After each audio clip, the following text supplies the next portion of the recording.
తం శిరసా నమామి.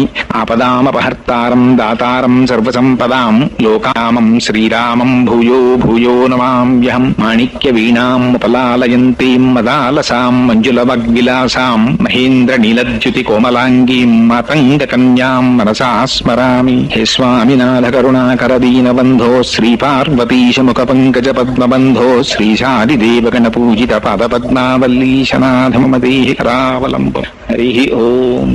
పరమేశ్వర స్వరూపమైన సభకి నమస్కారం. అవి కేవలం యాదృచ్ఛిక కైంకర్యము అంటారు. వాటి ప్రమేయం లేకుండా ఒకనాడు వాటంతట అవి మేము చేస్తున్నామని చెయ్యకుండా చెయ్యగలవు. ఎలా అంటే అది కూడా శాస్త్రం ఎంత కరాఖండిగా చెప్పేసింది అంటే, కాంద పురాణంలో ఒక చోట అంటారు, ఒక పక్షి ఎగిరిందిట దేవాలయంలో.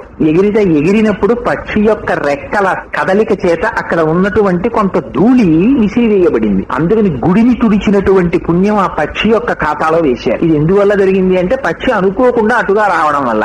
అందువల్ల దానికి పిల్లి జన్మ వచ్చింది. తర్వాత ఆ పిల్లి విచిత్రంగా ఒక మహాశివ భక్తుడింట్లో పుట్టింది. ఆయన అదొక విచిత్రమైన అలవాటు ఉన్నవాడు. ఆయన రోజు శివ పూజ చేసి ఈ పిల్లి మెళ్ళలో రుద్రాక్షలు వేస్తే ఎలా ఉంటుందని ఓ 4 రుద్రాక్షల మాల కట్టి దాని మెళ్ళలో వేశాడు. గత జన్మలో తను పక్షిగా పుట్టి రెక్కల చేత ఒక దేవాలయంలో ఉండేటటువంటి ధూళిని శుభ్రం చేసినటువంటి ఫలితము సంచితమై ఈ జన్మలో ఉపాధి ఎలా ఉన్నా రుద్రాక్షలు మెడలో వేసుకునేటటువంటి అదృష్టానికి నోచుకుంది. సరే, ఆ తర్వాత అలా జన్మ జన్మ జన్మ జన్మ దాటిందనుకోండి, దాటి అది ఎలా సాఫల్యాన్ని పొందింది చెప్తారు. కానీ ఒక్క మనుష్య జన్మలో మాత్రం భక్తి యొక్క గొప్పతనాన్ని మీరు ప్రయత్నపూర్వకంగా తెలుసుకోగలరు. అసలు భక్తి అంటే ఏమిటి, ఆ భక్తి ఉండవలసిన అవసరం ఏమిటి, ఎందుకు భక్తి?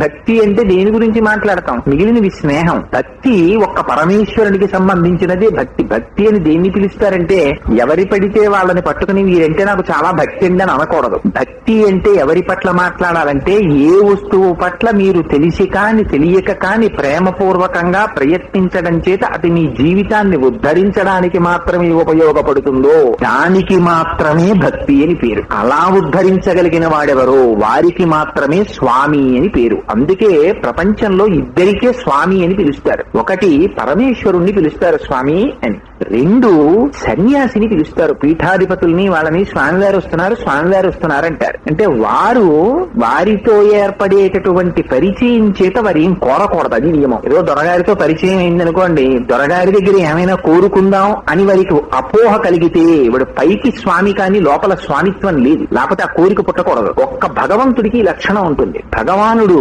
ఎన్నడూ కూడా మీరు నమస్కారం వెళ్లి చేస్తే పొంగిపోయి వాడిని తల మీద పెట్టుకోవడం, ఒకడు తక్కువ ద్రవ్యం ఇచ్చాడనో లేదా ఓ కొబ్బరికాయ ఇచ్చాడనో ఓ పువ్వే పట్టుకొచ్చాడనో ప్రదక్షిణం మాత్రమే చేశాడని వాడిని దూరంగా పెట్టడమో భగవానుడు చేయడు. అందుకైనకి వృషద్విచిత్ర తల్పయోర్ భుజంగ మౌక్తికస్త్రజో గరిష్టరత్నలోష్టయో సుహృద్విపక్షపక్షయో తృణారవింద చక్షుషో ప్రజామహీ మహేంద్రయో సమప్రవర్తయన్మన కదా సదాశివం భజే అని పేరు. ఆయన అంత సమంగా ప్రవర్తిస్తాడు. ఆయనకి కావలసినది భక్తి అంతే. భక్తి అన్న భావనలో మీకు తొందరగా అర్థమయ్యేటట్టుగా చెప్పాలి అంటే, ఒక తండ్రి ఉన్నాడనుకోండి, తండ్రికి 2 కుమారులు. ఒకటవ కుమారుడు లక్షాధికారి, 2వ కుమారుడు కొంచెం మధ్య తరగతి వాడు. ఇద్దరు ఉగాది పండక్కి తల్లిదండ్రుల దర్శనం చేసుకోవడానికి వచ్చారు. పెద్దవాడు ఐశ్వర్యవంతుడు, అపారమైన ప్రేమ ఉంది తండ్రి అంటే. అందుకని ఒక మంచి పట్టుపుట్టం పట్టుకొచ్చాడు. 2వ వాడికి అంతే ప్రేమ ఉంది, కానీ ఐశ్వర్యం అంత ఉన్నవాడు కాడు. ఒక నూలు పంచె పట్టుకొచ్చాడు. కానీ పట్టు పంచె పట్టుకొచ్చిన కుర్రవాడి మీద ఎక్కువ అభిమానాన్ని, నూలు పంచె పట్టుకొచ్చినటువంటి పిల్లవాడి మీద తక్కువ అభిమానాన్ని చూపించగలిగినటువంటి లక్షణం తండ్రిలో ఉంటుందా? ఉండదు. రెండింటిలో సమానత్వం చూస్తాడు. పైగా ఓ మాట అంటాడు తండ్రి, ఎందుకురా నువ్వు ఇవన్నీ, అవతల పిల్ల పెళ్లి పెట్టుకున్నావు వచ్చే నెలలో, అప్పుడు పెడితే సరిపోదు, మళ్ళీ ఎందుకు తెచ్చావు నాకు ఇది అంటాడు. అలా అనగలిగిన లక్షణం ఒక్క తండ్రికి ఉంటుంది. ఇలా అనగలిగిన లక్షణం పరమేశ్వరుడికి ఉంటుంది. వాడు ఏం తెచ్చాడని ఆయన చూడ్డు, వాడు వచ్చాడంతే చాలంటాడు. ఇప్పుడు భక్తి ఏమైంది? ఒక స్థితికి వెళ్ళేటప్పటికీ మీరు వెళ్ళారా లేదా కూడా ఆయనకు అవసరం, ఇక్కడ మీరు పెట్టుకున్నారా లేదా ఆయనకు కావాలంతే. ఇది ఒక నిరంతరమైనటువంటి సంబంధం. ఈ సంబంధం ఎంత విచిత్రంగా ఉంటుందంటే, అది లోపల పెంచుకోవాలి భక్తి అన్న భావాన్ని. భక్తి అన్న భావం పెంచుకోవడానికి ఏమండి, తండ్రి అంటే కనపడుతున్నాడు, తల్లి అంటే కనపడుతోంది, ఏదో భార్య అంటే కనపడుతోంది, మరి పరమేశ్వరుడు ఎదురుగుండా కనపట్టలేదు కదా. కనపడన వాడితో భక్తి భావం ఎలా పెట్టుకుంటాం అంటే శాస్త్రం అండి చాలా గమ్మత్తైన మాట మాట్లాడింది. ఆ పంఖా తిరుగుతోంది. ఎలా తిరుగుతోంది? పంఖా తనంత తాను తిరుగుతుందా? అందులోకి విద్యుత్తు ప్రసరిస్తే తిరుగుతోంది. కానీ ఆ విద్యుత్తుని నువ్వు కంటితో ఎప్పుడైనా చూసావా? చూడలేదుగా. చూడకపోయినా నువ్వు విద్యుత్తు యొక్క ప్రయోజనాన్ని అనుభవిస్తున్నావా లేదా? ఫ్యాన్ ఆగిపోతే అయ్యో ఫ్యాన్ ఆగిపోయిందండి అనరు, అబ్బా కరెంటు పోయిందండి అంటాడు. నువ్వు చూసాడా కరెంట్ ఉందో పోయిందో? ఫ్యాన్ ఆగిపోవడమే కరెంటు పోవడం. ప్రయోజనం చేత తాను కంటితో చూడని విద్యుత్తు యొక్క ఆస్తిత్వమును అనుభవించి ఆనందించి మమకారమును పెంచుకున్నట్లే తన కంటితో తాను చూడకపోయినప్పటికీ లోపల పరమాత్మ ఉండబట్టి ఇది ఉన్నది, లోపల పరమాత్మ ఉండబట్టి ఆయన విభూతిగా ఈ ఐశ్వర్యం ఉన్నది అని గుర్తిరిగిన వాడెవడో వాడు భక్తి భావముతో ఉన్నవాడు. అటువంటి భక్తి నీకు ఏర్పడితే ఏమవుతుంది? వాడు పక్కన ఉండాలని కోరుకుంటావు. అంతే భక్తి అంటే. చాలా తేలిక మాటలలో చెప్పాలంటే అదే భక్తి.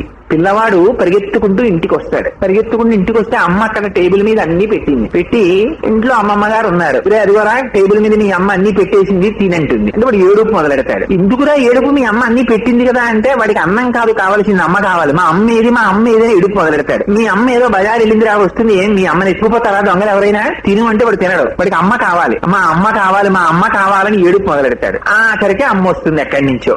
ఏరా తిని వెళ్ళిపోమన్నాను కదా స్కూల్ కంటే వాడు ఏం వెడితే కదా నీ కోసం ఎడుస్తూ కూర్చున్నాడు అంటుంది అమ్మమ్మ. వాడికి అన్నమా అమ్మ ఏది ప్రయోజనం? అన్నమే ప్రయోజనం అయితే అమ్మ అక్కర్లేదు. అమ్మ లేకపోయినా అన్నం తిని వెళ్ళిపోతాడు. అమ్మ ఉండగా అమ్మని చూస్తూ అన్నం తినడం ప్రయోజనం. చిన్నతనంలో ఈ భక్తి మనకి తెలియకుండా ఏర్పడుతుందండి. ఎంత విచిత్రం అంటే ఇక్కడ పుడతాడు, తల్లి పట్ల మమకారం ఏర్పరచుకుంటాడు. అమ్మ కంఠం వినపడింది అనుకోండి గొప్ప తృప్తి వాడికి. మేనమామే వచ్చినవాడు ఎత్తుకుంటాడు. అమ్మ పాలు పొంగిపోతున్నాయని వంటింట్లో కడుతుంది. వీడు పెద్ద ఏడుపు మొదలెడతాడు అమ్మ వెళ్ళిపోయిన వైపు చూస్తాను. అమ్మ లోపల నుంచి అరుస్తుంటుంది, వేరే నాన్న ఇక్కడే ఉన్నాను రా, వాడు మీ మామయ్య అక్కడ ఉండరా వాడు ఎత్తుకున్నాడు రా అంటుంది. అయితే వీడు తృప్తిగా ఉంటాడా? వీడు ఉండడు. అమ్మ కంఠం అక్కడి నుంచి వినపడితే వీడికి తృప్తి ఉంటుంది ఏమిటి? తృప్తి ఉండదు. అమ్మ రావాలి ఎదురుగుండా. వచ్చి అమ్మ ఒళ్ళో పడుకోబెట్టుకుంది అనుకోండి, ఆ కాళ్ళు ఎత్తుతూ చేతులు ఎత్తుతూ అమ్మ వంక చూస్తూ ఆనందపడిపోతాడు. అంతే. ఆ సాన్నిధ్యాన్ని కోరుకుంటాడు. ఇప్పుడు చెప్పండి, ఆ భావన నుంచి కృతకంగా మనం దూరం అయిపోతాం. దూరం అయిపోయి ఒక స్థితిలో అమ్మ ఒడిలో పడుకోవడమే ప్రయోజనం. అంతే. అన్నం ప్రయోజనం కాదు, ఐశ్వర్యం ప్రయోజనం కాదు, బంధువులు ప్రయోజనం కాదు. అమ్మతో ఉండడమే ప్రయోజనం. అది విడిపెడుతుంది, తనంత తాను అన్న స్థితి ఏర్పడుతుంది. ఇలా సంసారంలో మగ్గునుడైపోయి భగవంతుడి నుంచి కూడా తాను ఆస్తిత్వాన్ని దూరం చేసుకుంటాడు. దూరం చేసుకుని ఇది ఎక్కడికి వెళ్ళిపోతుందంటే ఈ భక్తి పార్ట్ టైం భక్తిలోకి వెళ్ళిపోతుంది. ఈ పార్ట్ టైం భక్తి అంటే మీకు ఒక్క మాటలో చెప్పాలంటే ఏదో ఉదయం అరగంట పావు గంట కేటాయిస్తాడు దానికోసం. పూజా మందిరంలోకి వెళ్ళి కాసేపు భగవంతుడి దగ్గర కూర్చుని స్వామి ఓ నమస్కారం, ఓ ధూపం, ఓ దీపం వేసేస్తాడు, వెళ్ళిపోతాడు. ఇంకా మళ్ళీ రేపు ఉదయం 7 గంటల వరకు ఆయనతో వీడితో ఆయనకి సంబంధం అక్కడ. కానీ ఆయన పెట్టుకుంటాడు పాపం. ఆయన పెట్టుకోకపోతే వీడు ఎక్కడ ఉంటాడు? వీడికి ఆయనతో సంబంధం ఉండదు. దీన్ని పార్ట్ టైం భక్తి అంటారు. నిజమైన భక్తి అంటే ఏ స్థితిలో ఉంటుందో తెలుసా అండి? మీ ఇంటికి చాలా ఆప్యాయమైన వాడు వచ్చాడు అనుకోండి, తమ్ముడు వచ్చాడు హైదరాబాద్ నుంచి, ఏం చేస్తారు? నిద్ర లేచిన దగ్గర నుంచి నీకు మీ తమ్ముడితోటే సంబంధం. ఎరా నిద్ర లేచావా? ఏం పడుకున్నావే? లే అంటారు. మొహం గడిగేసుకో, ఇద్దరం కలిసి కాఫీ తాగుదాం అంటారు. వాడు మొహం గడుక్కుంటాడు. స్నానం చేసేరా? సంధ్యావందనం చేస్తున్నాం ఇద్దరం అంటారు. ఇద్దరు కలిసి సంధ్యావందనం చేస్తారు. వడ్డించేసేయి, నేను మా తమ్ముడు కలిసి భోజనం చేస్తాం అంటారు. ఆఫీస్కి వెళ్ళిపోతూ కూడా తమ్ముడిని ఏం విడిచిపెట్టరు. వచ్చేరా నాతో పాటు ఏం చేస్తావు? ఇంట్లో కూర్చుని కాసేపు కూర్చొని వచ్చేద్దాం, 1 గంట ఆఫీస్ లో కూర్చుని అంటారు. ఇద్దరు కలిసి భోజనం చేస్తారు, ఇద్దరు కలిసి పడుకుంటారు. అలా భక్తి ఏ స్థితికి పెడుతుందో తెలుసా అండి? పూజ గదిలో చేసేటటువంటి భక్తి ఎల్కేజీ, మానసికమైన భక్తి పరిణి. అది ఎక్కడికి పెడుతుందంటే వీడు నిద్ర లేస్తూ స్వామికి నమస్కారంతో మొదలు పెడతాడు. భూమిని అయ్యో తన్నుతున్నానే అమ్మా, దిక్కు లేక నేను తంతున్నానమ్మా అని అమ్మకి సాష్టాంగంతో మొదలు పెడతాడు. భూదేవితో పూజా మందిరంలోకి వెళ్లి పూజ మొదలు పెడతాడు. అందుకే పూజ ఇట్స్ ఏ గ్రేట్ ఎక్సర్సైజ్. పూజకి అంతా ఏమిటో తెలుసా అండి? భక్తి ఆలంబన. అది లేకపోతే పూజ లేదు అసలు. అది ఎక్కడైనా లోపించింది అనుకోండి, ఇంకా దాన్ని యాంత్రికం అంటారంతే. ఇంకా అది చేసినా ఒకటే, చేయకపోయినా ఒకటే అసలు యథార్థానికి. కానీ చెయ్యడం వల్ల ఏమిటి అంటే కొన్ని మార్కులు, ఏదో ఒకటి కొంతైనా చేశాడు కదరా అని. అసలు నిజానికి అందుకే పూజ అంటే 16 అంగాలు. దానికి మీరు ఎంత పూజ చేయండి షోడశోపచార పూజనే అంటారు. కాకుండా ఇంకో పూజ లేదు అసలు శాస్త్రంలో. మీరు ఎంత చెయ్యండి 16 ఉపచారాలు. ఏమిటా 16 ఉపచారాలు అంటే మనకి శాస్త్రం ఎంత గమ్మత్తుగా పెట్టిందో తెలుసా అండి? అమ్మ కడుపులోకి ప్రవేశించడానికి ముందు తల్లిదండ్రులకు జరిగేటటువంటి వివాహ విధితో ప్రారంభించి వీడి శరీరం పడిపోయినప్పుడు చేసేటటువంటి అంత్యేష్టి సంస్కారంతో కలిపి 16 సంస్కారాలు, చంద్రుడికి 16 కళలు, పూజకి 16 అంగాలు. షోడశోపచార పూజ అని 16 చేస్తాం. ఎంత పూజ చేయండి 16. ఏమిటి అంటే ఒకటి ధ్యానం. మొదట ధ్యానం చేస్తారు. ఆ ధ్యానం అయిన తరువాత ఆవాహన అయిన తరువాత ఆసనం అయిన తర్వాత అప్పుడు స్వామిని కూర్చోబెట్టి పాద్యం అయిన తరువాత అర్ఘ్యం అయిపోయిన తరువాత అప్పుడు స్వామికి స్నానం అయిన తరువాత వస్త్రం తరువాత ఆ మెడలో వేసేటటువంటి యజ్ఞోపవీతం. అక్కడికి 8. ఈ 8 అయిన తరువాత స్వామికి గంధం ఇవ్వడం. ఆ గంధం తర్వాత పుష్పార్చన తరువాత చేసేటటువంటిది ధూపం తర్వాత చేసేది దీపం 12. అక్కడికి ఆ తరువాత పెట్టేటటువంటిది నైవేద్యం. ఆ నైవేద్యం తర్వాత ఇచ్చేటటువంటిది తాంబూలం తర్వాత ఇచ్చేది నీరాజనం తర్వాత ఇచ్చేది మంత్రపుష్పం. ఈ మంత్రపుష్పం 16. ఈ 16 అంకె మీరు గుర్తుపెట్టుకోండి. జీవితంలో 16కి ఒక గొప్ప విలువ ఉంటుంది. ఎక్కడ చూడండి ఈ 16ని ముడేస్తారు మన వాళ్ళు. కానుక ఇచ్చారనుకోండి 116 ఇచ్చారంటారు. ఏంటి 116 ఏంటి 100 ఇవ్వకూడదా? 16 చేరుస్తారు. 1116 ఇచ్చామండి అంటారు. పక్కన 16 చేరుస్తారు. అన్నింటికి పక్కన 16 పెడుతూ ఉంటారు. ఈ 16కి అసలు రహస్యం పూజలో ఉపచారాలు 16. ఈ 16 చేస్తారు. ఈ 16ని మీరు సాగతీస్తే 3 గంటలు చేసుకోవచ్చు. టైం లేకపోతే 3 నిమిషాల్లో చేసేయచ్చు. కానీ ఈ 16 చెయ్యడంలో మీ భావన పాడవకూడదు. అంతే భక్తి. ఈ భక్తి 16లో ఎలా నడుస్తుందో మీకు తెలియని భావం. మీ అందరూ రోజు చేస్తున్న వాళ్లే. కానీ ఒక్కసారి దాన్ని ఆవిష్కరించే ప్రయత్నం చేస్తాను. ఈ 16 జీవితంలో ఎలా నడుస్తుందో, పూజలో ఎలా నడుస్తుందో చూడండి. మొట్టమొదట చేసేది ధ్యానం. ఈ ధ్యానం అన్నది ఎందుకు చెయ్యాలి? అసలు ధ్యానం అంటే అంతటా వ్యాపించి ఉంటాడు పరమాత్మ. అంతటా వ్యాపించి ఉన్నటువంటి పరమాత్మని నిజానికి మీరు పూజ చెయ్యగలరా? అసలు పురుష సూక్తం అంది సహస్రశీర్ష పురుష సహస్రాక్ష సహస్రపాత్ సభూమిం విశ్వతో వృత్వా అత్యతిష్ట దశాంగుళం అంది. ఈ భువన భాండాలన్నీ ఎన్నున్నాయని నువ్వు చెప్తున్నావో దానికన్నా 10 అంగుళాల పై వరకు పరమాత్మ ఉన్నాడట. అంటే మీలో ఉన్నాడు, మీరు కూర్చున్న పూజామందిపంలో ఉన్నాడు, ఆ గోడల్లో ఉన్నాడు, ఫోటోల్లో ఉన్నాడు, బయట ఉన్నాడు, లోపలున్నాడు. అంతర్బహిష్ట తత్సర్వం వ్యాప్య నారాయణ స్థిత. అంతటా ఉన్నాడు నారాయణుడు. అంతటా ఉన్న నారాయణుడిని మీరు ఎలా ధ్యానం చేస్తారు? ఆయన ఏమైనా కంటికి కనపడతాడా? కనపడడు. ఎందుకని అంతటా ఉన్నవాడు. అలా అంటే మరి కంటికి కనపడకపోతే ఎలాగండి? మరి మా జీవితంలో మేము ఎప్పుడు చూస్తాం అసలు అని బెంగ పెట్టుకుంటారని ఋషులు అన్నారు. మళ్ళీ విచిత్రం చూడండి. ఈ మంత్రం 16వ మంత్రంలో చెప్పారు పురుష సూక్తంలో. వేదాహమేతం పురుషం మహాంతం ఆదిత్య వర్ణం తమసస్తు పారే సర్వాణి రూపాణి విచిత్య ధీర నామాని కృత్వాభివదన్యదాస్తే అన్నారు. నీకు లోపల ఆర్తి ఉంటే వాడు నీ కట్టెదుట నువ్వు ఎలా పిలిస్తే అలా పలుకుతాడు అన్నారు. ఇక్కడ సంప్రదాయం వస్తుంది. ఒక్కొక్కరికి లక్ష్మీనారాయణుల పూజ చేసే అలవాటు ఉంటుంది, ఒక్కొక్కరికి పార్వతీ పరమేశ్వర పూజ చేసే అలవాటు ఉంటుంది. మీరు ఎలా పూజ చేశారు అన్నది కాదు, ఏదో ఒక పేరు పెట్టి పిలవాలి. కనుక వాడే మా అబ్బాయి, నేను వేరే అబ్బాయి అంటాను. వాళ్ళ అమ్మ కన్నా అంటుంది, వాళ్ళ అమ్మమ్మ చిన్న అంటుంది. పలికేవాడు ఎవడి ముద్దు పేరు పెట్టి వాడు పిలుస్తాడు. ఎవడికి ఎంత ముద్దు వస్తే అన్ని పేర్లు వస్తాయి. అది విచిత్రం. అసలు ఎంత అనురాగం పెరిగితే అన్ని పేర్లు వస్తాయి. భీష్మాచార్యుల వారికి అనురాగం పెరిగితే సహస్రనామాలు వచ్చాయి. అంతే సహస్రమా? ఆయన పేర్లు వెయ్యని అని అర్థం. మీకు ఎంత ప్రేమ ఉంటే ఎన్ని గుణాలు అనుభవిస్తే అన్ని పేర్లతో స్వామిని పిలుస్తారు. ఒక్కొక్కడు భార్యను పట్టుకుని 1000 పేర్లతో పిలుస్తారు. అలా పిలిచాడంటే వాడికి భార్య మమకారం ఎక్కువైపోతుందని. అందుకని అక్కడ స్వామిని ధ్యానం చేస్తారు. ఏదో స్వామి ఇదిగో నువ్వు ఈ రూపంలో నాకు కనపడవలసినది అని పిలుస్తారు. అది ఒక్కొక్కరు ఒక్కొక్క రకంగా. లక్ష్మీనారాయణులుగా మీరు అర్చన చేశారనుకోండి, ఆ అమ్మవారిని పిలుస్తారు. అమ్మ శ్రీమన్నారాయణాదిగుణ ఎప్పుడూ కూడా విడిచిపెట్టకుండా కలిసి ఉండేటటువంటి స్వభావంతో ఉండేటటువంటి అమ్మ నిత్యానపాయని నిరవద్యాం దేవదేవ దివ్య మహిషీం అఖిల జగన్మాతరం అస్మన్మాతరం అశరణ్య శరణ్యాం అనన్య శరణ శరణమహం ప్రపద్యే అని లక్ష్మీ స్తోత్రంలో పిలుస్తున్నారు కదా. అలా పిలుస్తారు. పిలిచి ఆ పక్కన శ్రీమన్నారాయణుణ్ణి పిలుస్తారు. స్వామి నువ్వు ఎలా ఉంటావయ్యా? మేఘశ్యామం పీత కౌశేయవాసం శ్రీవత్సాంకం కౌస్తుభోద్భాసితాంగం పుణ్యోపేతం పుండరీకాయతాక్షం విష్ణుం వందే సర్వలోకైకనాథం. పట్టు పీతాంబరం కట్టుకుని ఆ శంఖ చక్ర గదా పద్మాలతో అందరూ చూడ్డానికి మురిసిపోయేటట్టుగా పుండరీకాక్షుడవై విశాలమైన నేత్రములతో మెరిసిపోతున్నటువంటి బంగారం లాంటి మా అమ్మతో నీలమేఘ ఛాయతో కలిసి నాకు దర్శనమివ్వవలసినది అని ధ్యానం చేస్తారు. ధ్యానం మీరు సరిగ్గా చేశారా ఇక్కడికి వస్తాడు పరమాత్మ ముందు. ఇక్కడ కనపడాలి ధ్యాన శ్లోకం చెప్పగానే. అందుకు ధ్యానం. ఈ ధ్యానం చెయ్యగానే కనపడినటువంటి పరమాత్మకి ఆవాహనం చేస్తారు రెండోసారి. ఇది ఉపచారాల్లో రెండోది అవుతుంది. అంటే మీరు ఎలా ఊహిస్తున్నారో అలా అక్కడ కనపడతారు. అంటే మీరు ఎలా గుర్తుపడతారు? మీకు ఒక అలవాటు ఉంటుంది. ధ్యానం అంటే ఇక్కడ ముద్రపడి ఉంది. మా ఇంటికి వచ్చారు, తలుపు కొట్టారు. తలుపు కొడితే ఎవరు అన్నాను లోపల కూర్చుని. నేనండి అన్నారు దొరగారు. దొరగారి కంఠము చేత దొరగారి ఆకృతి నాకు ఇక్కడ ముద్ర. ఆ కంఠం వినపడగానే ఆ దొరగారా అంది అని గబగబా లేచి తలుపులు తీసి రండి దొరగారు అంటాం. ఎలా అన్నావు ఇది?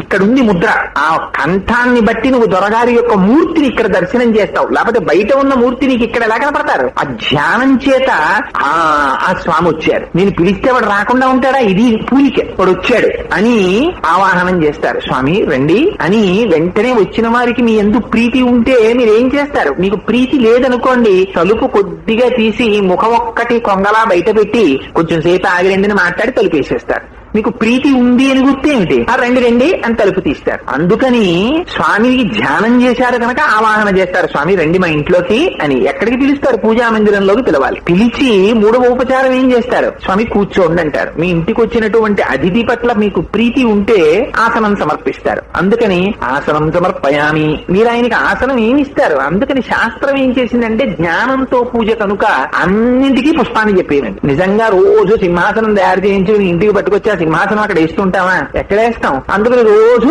సింహాసనార్థం అక్షతాన్ని సమర్పయామి. అక్షత అంటే క్షతం అంటే విరిగిపోవడం, అక్షత అంటే విరిగిపోనిది. అందుకని విరిగిపోని బియ్యాన్ని తీసుకొస్తారు అక్షతలు వేయించుకోవడానికి. విరిగిపోయిన బియ్యాన్ని, నూకలైపోయిన బియ్యాన్ని అక్షతలుగా వాడకూడదు. తెలియక చాలా మంది పెళ్లిళ్లలో కూడా ఈ అక్షతలు కలపడం అనేది తెలియని వాళ్ళకి అప్పచెప్తూ ఉంటారు. అక్షతలు కలపండి అంటే వాళ్ళు పట్టుకు పిసికేస్తూ ఉంటారు ఆ బియ్యాన్ని పసుపేసేసి. విరిగిపోతాయి బియ్యం. అలా విరిగిపోయిన బియ్యం ఆ అక్షతలు వేసేటటువంటి మహాత్ముడి అరిచేతిలోకి పడ్డాయనుకోండి, వాడి తపోశక్తి అందులో ప్రవేశిస్తుంది. ఎందుచేత అంటే వాడు లోపల సంకల్పం చేస్తాడు, వీళ్ళు దీర్ఘాయుష్మంతులై ఉండాలి అని కోరాడనుకోండి మనస్సులో, వాడు సంతతము భగవాను ఆరాధిస్తాడు కనుక వాడు చేసినటువంటి కోరిక అందులోకి వస్తుంది. అందుకని బియ్యాన్ని పసుపుతో కలిపితే అక్షతం అవుతుందని వాడి కోరిన కోరిక అందులోకి వస్తుంది. అది మూర్ధన్య స్థానం మీద పడుతుంది. ఇక్కడ పడితే ఇక్కడ సహస్రారమునందు పరమేశ్వరుడు ఉంటాడు. దాని ద్వారా అనుగ్రహం లోపలికెడుతుంది. ఇక్కడ ఏదైనా గండం ఉంటే ఆ గండాన్ని తొలగించి నిలబెడుతుంది అది ఆయన తపోశక్తి చేత. అందుకని క్షతము కాని బియ్యం వాడాలి. నడుము విరగని బియ్యాన్ని పసుపుతో కలపాలి. ఆ కలపడం ఒక ఆర్ట్ పూర్వం. అందుకే అక్షతలు వేయించుకుంటే దాన్ని తొక్కకూడదు. అలా తొక్కితే మళ్ళీ అపచారం అయిపోతుంది. ఆయన తపోశక్తి అందులోకి వచ్చింది. అందుకని దాన్ని చాలా జాగ్రత్తగా తుడిచి పక్కన పెట్టేస్తారు. అందుకని అక్షతలు వేయించుకోవడం, అక్షతనే అన్నింటికి వాడడం వెనకాతలో ఉన్న రహస్యం అది. యాజ్ఞవల్క మహర్షిని ఒకసారి పిలిచారు యజ్ఞం చేయడానికి. రోజు ఒకళ్ళని పంపిస్తూ ఉండేవారు. ఒక రోజున యాజ్ఞవల్క మహర్షిని పంపించారు జనక మహారాజు గారి దగ్గర యజ్ఞం చేయడానికి. ఆయన వెళ్లి యజ్ఞం చేసేసి యజ్ఞం అంతా అయిపోయిన తర్వాత యజమానికి అక్షతలు వెయ్యాలి. దూర్వాసో మహర్షి వచ్చారు ఆ రోజున. రానంటే దూర్వాసో మహర్షి కోపం. యజ్ఞం పూర్తయిపోతుంది, యాజ్ఞవల్కుడు ఆ రోజున పట్టుకుని అక్షతలు పట్టుకొచ్చి వెయ్యాలి. సమయం అయిపోతోంది, యాజ్ఞవల్కడి వంటి మహానుభావుడు నడిచొస్తాడు అక్షతలు పట్టుకుని. అందుకని జనక మహారాజు గారు చూస్తున్నారు. దూర్వాసుడు అన్నాడు నదీ తీరానికి ఎడదాం రా అన్నాడు. రానంటే శపిస్తాడు. అందుకని భయం వేసి దూర్వాసో మహర్షితో కలిసి వెళ్ళిపోయారు. యాజ్ఞవల్క మహర్షి వచ్చి నిలబడ్డారు అక్షతలు చేతిలో పట్టుకుని. సమయం అయిపోయింది. కొందరికి ఇది ఒక దుష్టాలవాటు ఉంటుంది. పెళ్లిళ్లలో అక్షతలు ఇచ్చి వెయ్యండి అంటే ఇలా ఇలా నలుపుతూ ఉంటారు. అక్షతను అలా నలపకూడదు. వాడు అలా అక్షతల్ని నలిపాడు అంటే వాడికి అసలు అక్షతలు వేసే అర్హత వాడికి లేదని గుర్తు. అక్షత చేతికిస్తే అలాగే పట్టుకోవాలి. అట్లా పట్టుకుని నిలబడ్డారు యాజ్ఞవల్క మహర్షి. నిలబడితే సమయం అయిపోయింది, రాలేదు. అక్కడ ఉండిపోయాడు నదీ తీరంలో జనకుడు. ఉండిపోతే ఈయన చేతిలో తలుచుకుని ఈయనకి సమస్తము కూడా మీ ఇల్లు బంగారంతో, కనకంతో, సువర్ణంతో వర్ధిల్లి సుఖవంతంగా ఉండాలి అని మనస్సులో ఆ యజ్ఞము చేత వీళ్ళిల్లు పాడి పంటలతో, బంగారంతో, సుఖ సంపత్తులతో హాయిగా ఉండాలని సంకల్పం చేసి అక్షతలు తీసి రాజు కూర్చునే ఆసనం కనుక రాజుకు బదులు సింహాసనం మీద అక్షతలు వేసి వెళ్ళిపోయాడు. ఆయన ఇలా వేశారంతే సింహాసనం బంగారం అయిపోయింది. ఆ అక్షతలే జనక మహారాజు గారి మూర్ధన్య స్థానం నందు పడుంటే ఏ స్థితిని పొంది ఉండేవారు. అందుకని అక్షతకి ఆ శక్తి ఉంది, పువ్వుకి ఆ శక్తి ఉంది. అందుకని పూజలో ఏం లేకపోయినా పరిహాసం అభ్యాసం ఎక్కువైపోయింది ఈ రోజుల్లో. తెలియనితనం ఎక్కువ, తెలిసినతనం తక్కువ. ప్రతిదానికి వంకర టింకర మాటలు ఎక్కువయ్యాయి. ఏముందిరా 2 అక్షతలు వేసేయి అయిపోయింది పూజ. అది కాదు, దాని వెనకాతల నీకు లోపల ఇక్కడ భావన ఉంటే నువ్వు సంకల్పం చేసి సృష్టించచ్చు అక్షతతోటి. అందుకని ఆ అక్షత సమర్పిస్తారు. స్వామి సింహాసనార్థం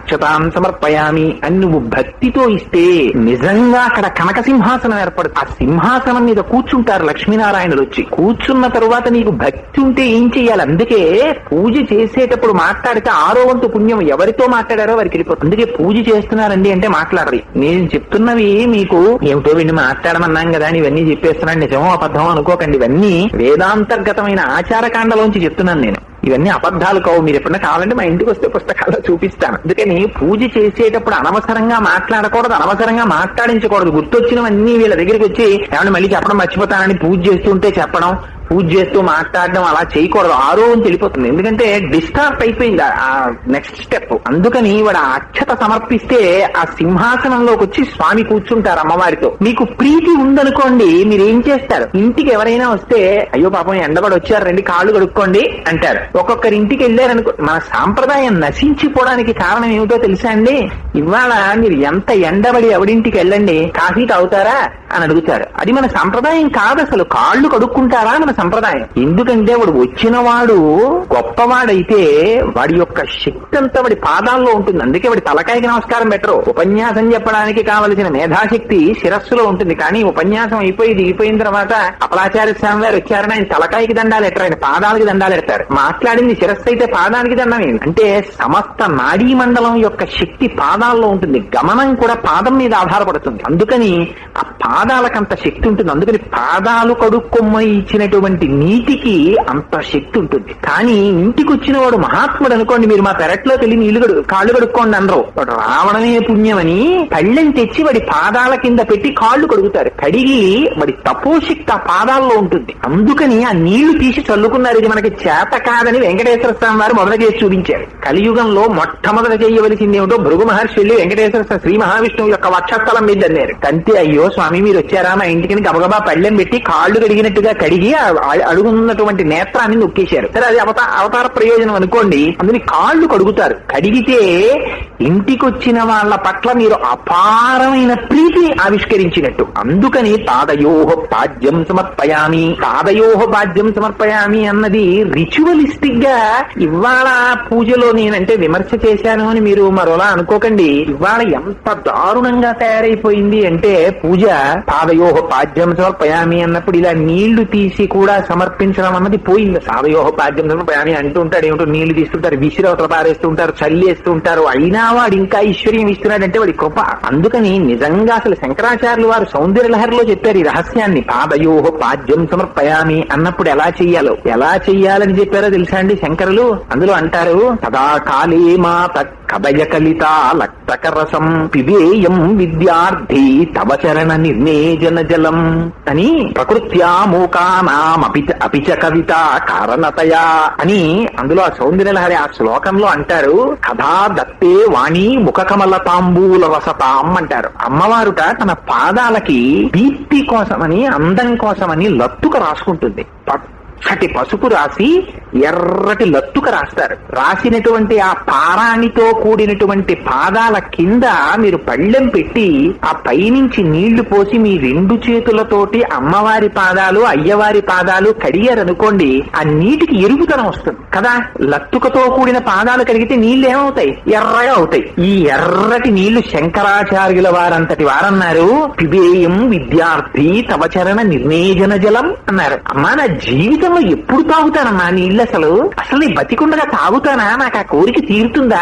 ఎంత గొప్ప కోరిక చూడండి. దీన్ని పూజలోకి తీసుకొచ్చి పెట్టారు మన వాళ్ళు. వీడు ఎప్పుడైనా ఒక్క రోజైనా అలా తాగుతాడేమోనని. అలా తాగితేట ప్రకృత్యా మూకానాం అపిచ కవిత కారణతయా, అలాంటి నీళ్లు తాగితేట వాడికి కవిత్వం వరదలై ప్రవహిస్తుందట వాడి నోట్లోంచి. వాడికి పుస్తకం ప్రిపరేషన్ ఏమి ఉండదు. అమ్మవారు నాలుక మీద తాండవం చేస్తుంది. అందుకే వాక్కు ఉంది అంటే గుర్తు అమ్మవారి కటాక్షం ఉందని గుర్తు. అమ్మవారి కృప లేకపోతే వాడు పలకలేడు. అందుకని కథా దత్తేవాణి ముఖ కమల తాంబూల రసతాం అన్నారు. ఆ ఎర్రటి లత్తుకతో కూడిన నీరు పక్కన పెట్టి ఇది మా అమ్మవి అయ్యవి కాళ్ళు కడిగిన నీళ్ళని ఆచమనం ఆ ఉద్దరినితో తీసి చేతిలో వేసుకుని 3 మాటల నీరు పుచ్చుకుంటే వాడికి అపారమైన కవిత్వం వచ్చింది. అలాంటి నీరు పుచ్చుకున్న వాడికి ప్రకృత్యా మూకాన అపిచ కవిత కారణతయ, ఆ నీళ్లు పుచ్చుకున్నవాడు మూడివాడైనా సరే వాడికి అపారమైన కవిత్వం వస్తుంది. అందుకని ఆ పాదయో పాద్యం సమర్పయామి, ఇదొక్కటి చేస్తే చాలండి. అసలు నిజంగా పాదాలు కడగడం, ఆ కడిగిన తరువాత పళ్ళెం తీసి ఆ నీళ్లు తాగి, ఇప్పుడు చెప్పండి నిజంగా పాదయోహ పాద్యం సమర్పయామి, హస్తయోహ అర్ఘ్యం సమర్పయామి, ఇవన్నీ గబగబా చేసేసేవా ఈ ఉపచారాలు? అసలు మీకు బాహ్య ప్రపంచం తెలియదు. నిజంగా భక్తితో ఈ ఉపచారం చేస్తూ ఉంటే నిజంగా మీరు ఆ పాదాలు కడుగుతూ మురిసిపోతున్నారనుకోండి మనస్సులో, మీకు వచ్చిన టెలిఫోన్ కానీ, మీ ఇంటి ముందు మోగిన కాలింగ్ బెల్ కానీ, పిల్లలు వెళ్ళిపోవడం కానీ, ఆ టైంలో చెప్పిన మాట కానీ మీ స్ఫురణలోకి వెళ్ళకూడదు. మనస్సు ఇక్కడికి వెళ్ళిపోయి లగ్నం అయిపోవాలి. పూజ మీరు చేస్తున్నారా లేదా ఇంకోళ్ళు చూసి మురిసిపోవడానిక? పూజ మీరెలా చేస్తున్నారో మీకు పరీక్ష. అది పూజ ఈజ్ అన్ ఎక్సర్సైజ్. మీకు మీరుగా ఉద్ధరింపబడాలి ప్రతిరోజు పూజ చేత. అందుకు పూజ డిస్కనెక్ట్ అవ్వాలి పూజా గది గడప దాటి లోపలికి వెళ్ళగానే. అందుకని పాదయోహ పాద్యం సమర్పయామి. ఇక్కడ ప్రీతి లేకపోతే ఇంటికి వచ్చిన వాడి కాళ్ళు పళ్ళెంలో పెట్టి మీరు ఎందుకు కడుగుతారు చెప్పండి? ప్రీతి ఉంటే కడుగుతారు. అందుకని పాదయోహ పాద్యం సమర్పయామి, ఆ కాళ్ళు కడిగి హస్తయోహ అర్ఘ్యం సమర్పయామి, స్వామి చేతులు కడుక్కోండి అని వచ్చిన వాడికి ముందు కాళ్ళు చేతులు కడుక్కోమంటాం. ఆ నీళ్లు పోసేటప్పుడు కూడా ఆ పువ్వుతో తీసి ధార కింద విడిచిపెడతారు. ఇలాగా విడిచిపెడితే ఇక్కడ దర్శనం అవుతూ ఉండాలి. లేదనుకోండి మీరు పైకి నోటితో చెప్పేస్తున్నారనుకోండి, ఆ రెండు కలవవు. మనస్సు నిలబడాలి అక్కడ. వాళ్ళిద్దరూ చేతులు జాపడం కనపడాలి మీకు. దీనికోసమని మహానుభావుడు శంకరాచార్యులు వారు గొప్ప స్తోత్రం చేశారు. ప్రాతస్మరామి పరమేశ్వర బాహుదండాన్ ఖట్వాంగశూల హరినాహ పినాకయుక్తాన్ గౌరీ కపోలకు చరంజిత పత్ర రేఖాన్ సౌవర్ణ కంకణ మణిద్యుతి భాసమానాన్ అని. ఇవే శ్రీ మహావిష్ణువుకి లక్ష్మీదేవికి చెప్పారు. లక్ష్మీం క్షీరసముద్రరాజ తనయాం శ్రీరంగధామేశ్వరీం అంటూ అమ్మవారు ఎర్రటి చేతులిలా చాపి, శ్రీ మహావిష్ణువు తన నీలం చేతులిలా చాపి మీకు కనపడాలి. కనపడితే మీరు వేసినటువంటి నీటి ధార చేత వాళ్ళిద్దరూ ఇలా చేతులు కడుక్కుంటే ఆ నీళ్లు మీ ఇంట్లో ఉన్నటువంటి పాత్రలో పడాలి. మీరు అలా పూజ చెయ్యగలిగితే మనస్సు చేత పడతాయి ఆ నీళ్లు ఖచ్చితంగా. అలా పడి వంశాలు ఉద్ధరించిపోయి ఉన్నాయి ఈ నేల మీద, ఈ గడ్డ మీద. అందుకని ఆ హస్తయోహ అర్ఘ్యం సమర్పయామి, అందుకు నీళ్లు. ఇప్పుడు చెప్పండి దాన్ని మీరు పురుష సూక్తంతో స్త్రీ సూక్తంతో ఎక్స్ప్లెయిన్ చేయొచ్చు ఇదే పూజని. మీకు ఖాళీ ఉందనుకోండి, ఆదివారం పూజ చేస్తున్నారు. హిరణ్యవర్ణాం హరిణీం సువర్ణ రజతస్రజాం చంద్రాం హిరణ్మయీం లక్ష్మీం జాతవేదో మమావహ సహస్రశీర్షా పురుష సహస్రాక్ష సహస్రపాత్ అని ఇందులోంచో మంత్రం చెప్పి రెండింటితో కలిపి ఆవాహయామి అని హస్తయోహ అర్ఘ్యం సమర్పయామి అనేటప్పటికీ మీకు ఆ చేతులు కనపడ్డాయా? ఆ చేతుల మీద మీకు స్ఫురణకి రావక్కర్లా, వచ్చేస్తాయంతే ఆ పద్యాలు. 4 పద్యాలు చదివి ఆ చేతులు దర్శనం చేసి ఆ చేతుల మీద నీళ్లు పోసి ఆ చేతులు వాళ్ళు కడుక్కుంటుంటే కారినటువంటి నీటిని దర్శనం చేసి పరమ పవిత్రంగా నీటిని పక్కన పెట్టి హస్తయోహ అర్ఘ్యం సమర్పయామి. ఇక్కడికి ఎన్నయ్యాయి? మీరు ధ్యానం, ఆవాహనం, ఆసనం, పాజ్యం, అర్ఘ్యం, చేతులు కడుక్కున్నారు. కడుక్కున్న తర్వాత అప్పుడు స్వామి వచ్చారా, చాలా సంతోషం, కాళ్ళు చేతులు కడుక్కున్నారు, కొంచెం ఉపశాంతి లభించింది కదా, స్వామి స్నానం చెయ్యండి. మనం లౌకిక స్నానం చేస్తాం. అంటే స్నానం 2 రకాలు మనకి కూడా. అసలు స్నానం అనేటటువంటిది కేవలం అవయవాల్ని శుభ్రం చేసుకోవడం కోసం అని చేసేటటువంటి స్నానం ఒకెత్తు, లోపల అంతఃశుద్ధి కోసం చేసేటటువంటి స్నానం ఒకెత్తు. ఇది ఎలా ఉంటుంది అంటే, అందుకే మనకి ఆర్ష సాంప్రదాయంలో స్నానం అంటే గభాల బాత్రూమ్ లోకి వెళ్ళిపోయి ఇలా పంపిప్పేసుకుని షవరిప్పేసుకుని దాని కింద స్నానం చేయడం మనకి సంప్రదాయం కాదు. మనకి సంప్రదాయం ఏమిటి అంటే, నీటిలోకి ముందు ఆవాహనం చేస్తారు. గంగే యమునే చైవ గోదావరి సరస్వతి నర్మదే సింధు కావేరి యోజులేస్మిన్ సన్నిధిం కురు అంటాడు. ఇందులోకి గంగా, యమున, గోదావరి, సరస్వతి, నర్మదా, సింధు అన్ని వస్తున్నాయంటాడు. ఆ జలాంశ ప్రవేశిస్తుంది. అప్పుడు ఆ నీటితో స్నానం చేస్తాడు. చేస్తే ఏమవుతుంది? వీడి ఇన్ని నదులలో స్నానం చేసిన పరిశుద్ధి వస్తుంది, ఇంద్రియాలకి నిగ్రహం ఏర్పడుతుంది, మనస్సు లొంగుతుంది. లొంగితే ఈ స్నానం మనం చేస్తాం. భగవంతుడికి చేయించే స్నానం మనం చేసినట్టే ఆయనకి కూడాను స్వామి సబ్బు పెట్టేశాను, షాంపూ పెట్టేశాను అనం కదా, ఆయనకి మంత్రపూర్వకంగా స్నానం చేయిస్తాం. అందుకని అక్కడికి వెళ్ళేటప్పటికీ పురుష సూక్తంతో చేస్తారు, స్త్రీ సూక్తంతో చేస్తారు, నమక చమకాలతో చేస్తారు. మీ ఇష్టం, మీకు ఎన్ని వస్తే అన్ని. మీకు టైం లేదు, నిడదవోలు వెళ్ళిపోవాలి, ట్రైన్ టైం అయిపోతుంది, దానికి ఏం భగవంతుడు నొచ్చుకోడు. మీకు ఆదివారం ఓపిక ఉంటే నమక చమకాలతో చెయ్యండి. మీకు టైం లేదు, అభిషేకం నమక చమకాలు చెయ్యాలి, ఓ నమ సోమాయ సుభద్ర నమ సామ్రాచరణ చంద్రశంగా ఇలా చూసుకుంటూ గౌవ చదివేమని ఆయన ఎక్కడా చెప్పలేదు. స్నానం సమర్పయామి, కొద్ది నీరు సమర్పించండి. ఆయన స్వామివారు శిరసా స్నానం చేసినట్టు భావన చెయ్యండి చాలు. భావన ప్రధానం. వచ్చిన దానికి సమయాన్ని వెచ్చించగలిగితే మరింత ప్రయోజనం. ఆ స్నానం చేస్తే మీరేం చేస్తారు? తర్వాత బట్టలు ఇవ్వాలి స్వామికి, కట్టుకోండి స్వామి అని. అందుకని వస్త్రయుగ్మం సమర్పయామి. రోజు బట్టలు ఎక్కడ పట్టుకొస్తామండి మేము? రోజు చందనాకి వెళ్ళి బట్టలు తెచ్చేంత కోరిక, ఓపిక, టైము, ద్రవ్యం ఇన్ని ఉంటాయా? అది కూడా పాపం ఆయన ఏం అడగలేదు, నువ్వెక్కడ ఇస్తావురా? ఓన్లీ దానికి కూడా వస్త్రయుగ్మార్థం అక్షతాన్ సమర్పయామి, మళ్ళీ 2 అక్షతలు అంతే. మీరు ఇక్కడ భావన చెయ్యండి. ఆ రోజు అమ్మవారు ఏ రకం పట్టుబట్ట కట్టుకోవాలని మీరు ఊహిస్తున్నారు ఊహించుకోండి. వెంకటాచలం వెళ్ళారనుకోండి, ద్వారపాలకుల దగ్గర నుంచి ఇంతంతంచు పట్టు పంచెలు కట్టుకుంటారు. చక్కగా మీరు తిరుపతి వెళ్ళినప్పుడు ఆ చీరలు, రంగులు, చందనాకి వెళ్ళినప్పుడు ఒక్కసారి, నేను ఇలా అన్నానని మీరు అనుకోకండి, నేను యథార్థమైన విషయాలే, నేను అనవసరపు విషయాలు, అక్కర్లేని విషయాలు నేను మాట్లాడను. ఒకరిని భ్రష్టు పట్టించే విషయాలు అసలు మాట్లాడను. ఒకసారి అన్ని పట్టు చీరల రంగులు ఇక్కడ ధారణ చెయ్యండి, ఇన్నంచులున్నాయో ఇక్కడ ధారణ చెయ్యండి. వాటిని మీ కుటుంబం కోసం తీసుకొస్తానడం తప్పు కాదు, కానీ ఇన్ని గుర్తు పెట్టుకుని వస్త్రయుగ్మం సమర్పయామి అనేటప్పటికి మంచి పట్టు పంచ, మంచి అంచు పట్టు చీర మీకు స్ఫురణలోకి రావాలి. ఆ పెట్టిలా మూత తీసి అమ్మవారికి, అయ్యవారికి సమర్పించండి. పట్టుకుని వచ్చి అలా కూర్చున్నట్టుగా భావన చేయండి. అత్తమామలు ఇలా బట్టలు పెట్టగానే లోపలికి వెళ్ళి బట్టలు మార్చుకుని పీటల మీద కూర్చోట్లా అందిపోతుంది. ఇది యథార్థమైన పూజ అండి. అందుకే పూజ, ఈ పూజ నుంచి మానసిక పూజకి పెరుగుతాడు. అందుకే అది అసలు పూజ. ఇక్కడ ఇచ్చింది మానస పూజ అయిపోతుంటుంది తరువాతి కాలంలో. పట్టుబట్టలు కట్టుకుని స్వామివారు వచ్చి కూర్చున్నారు. కూర్చుంటే మీకు తృప్తి ఉంటుందా? ఉండదు.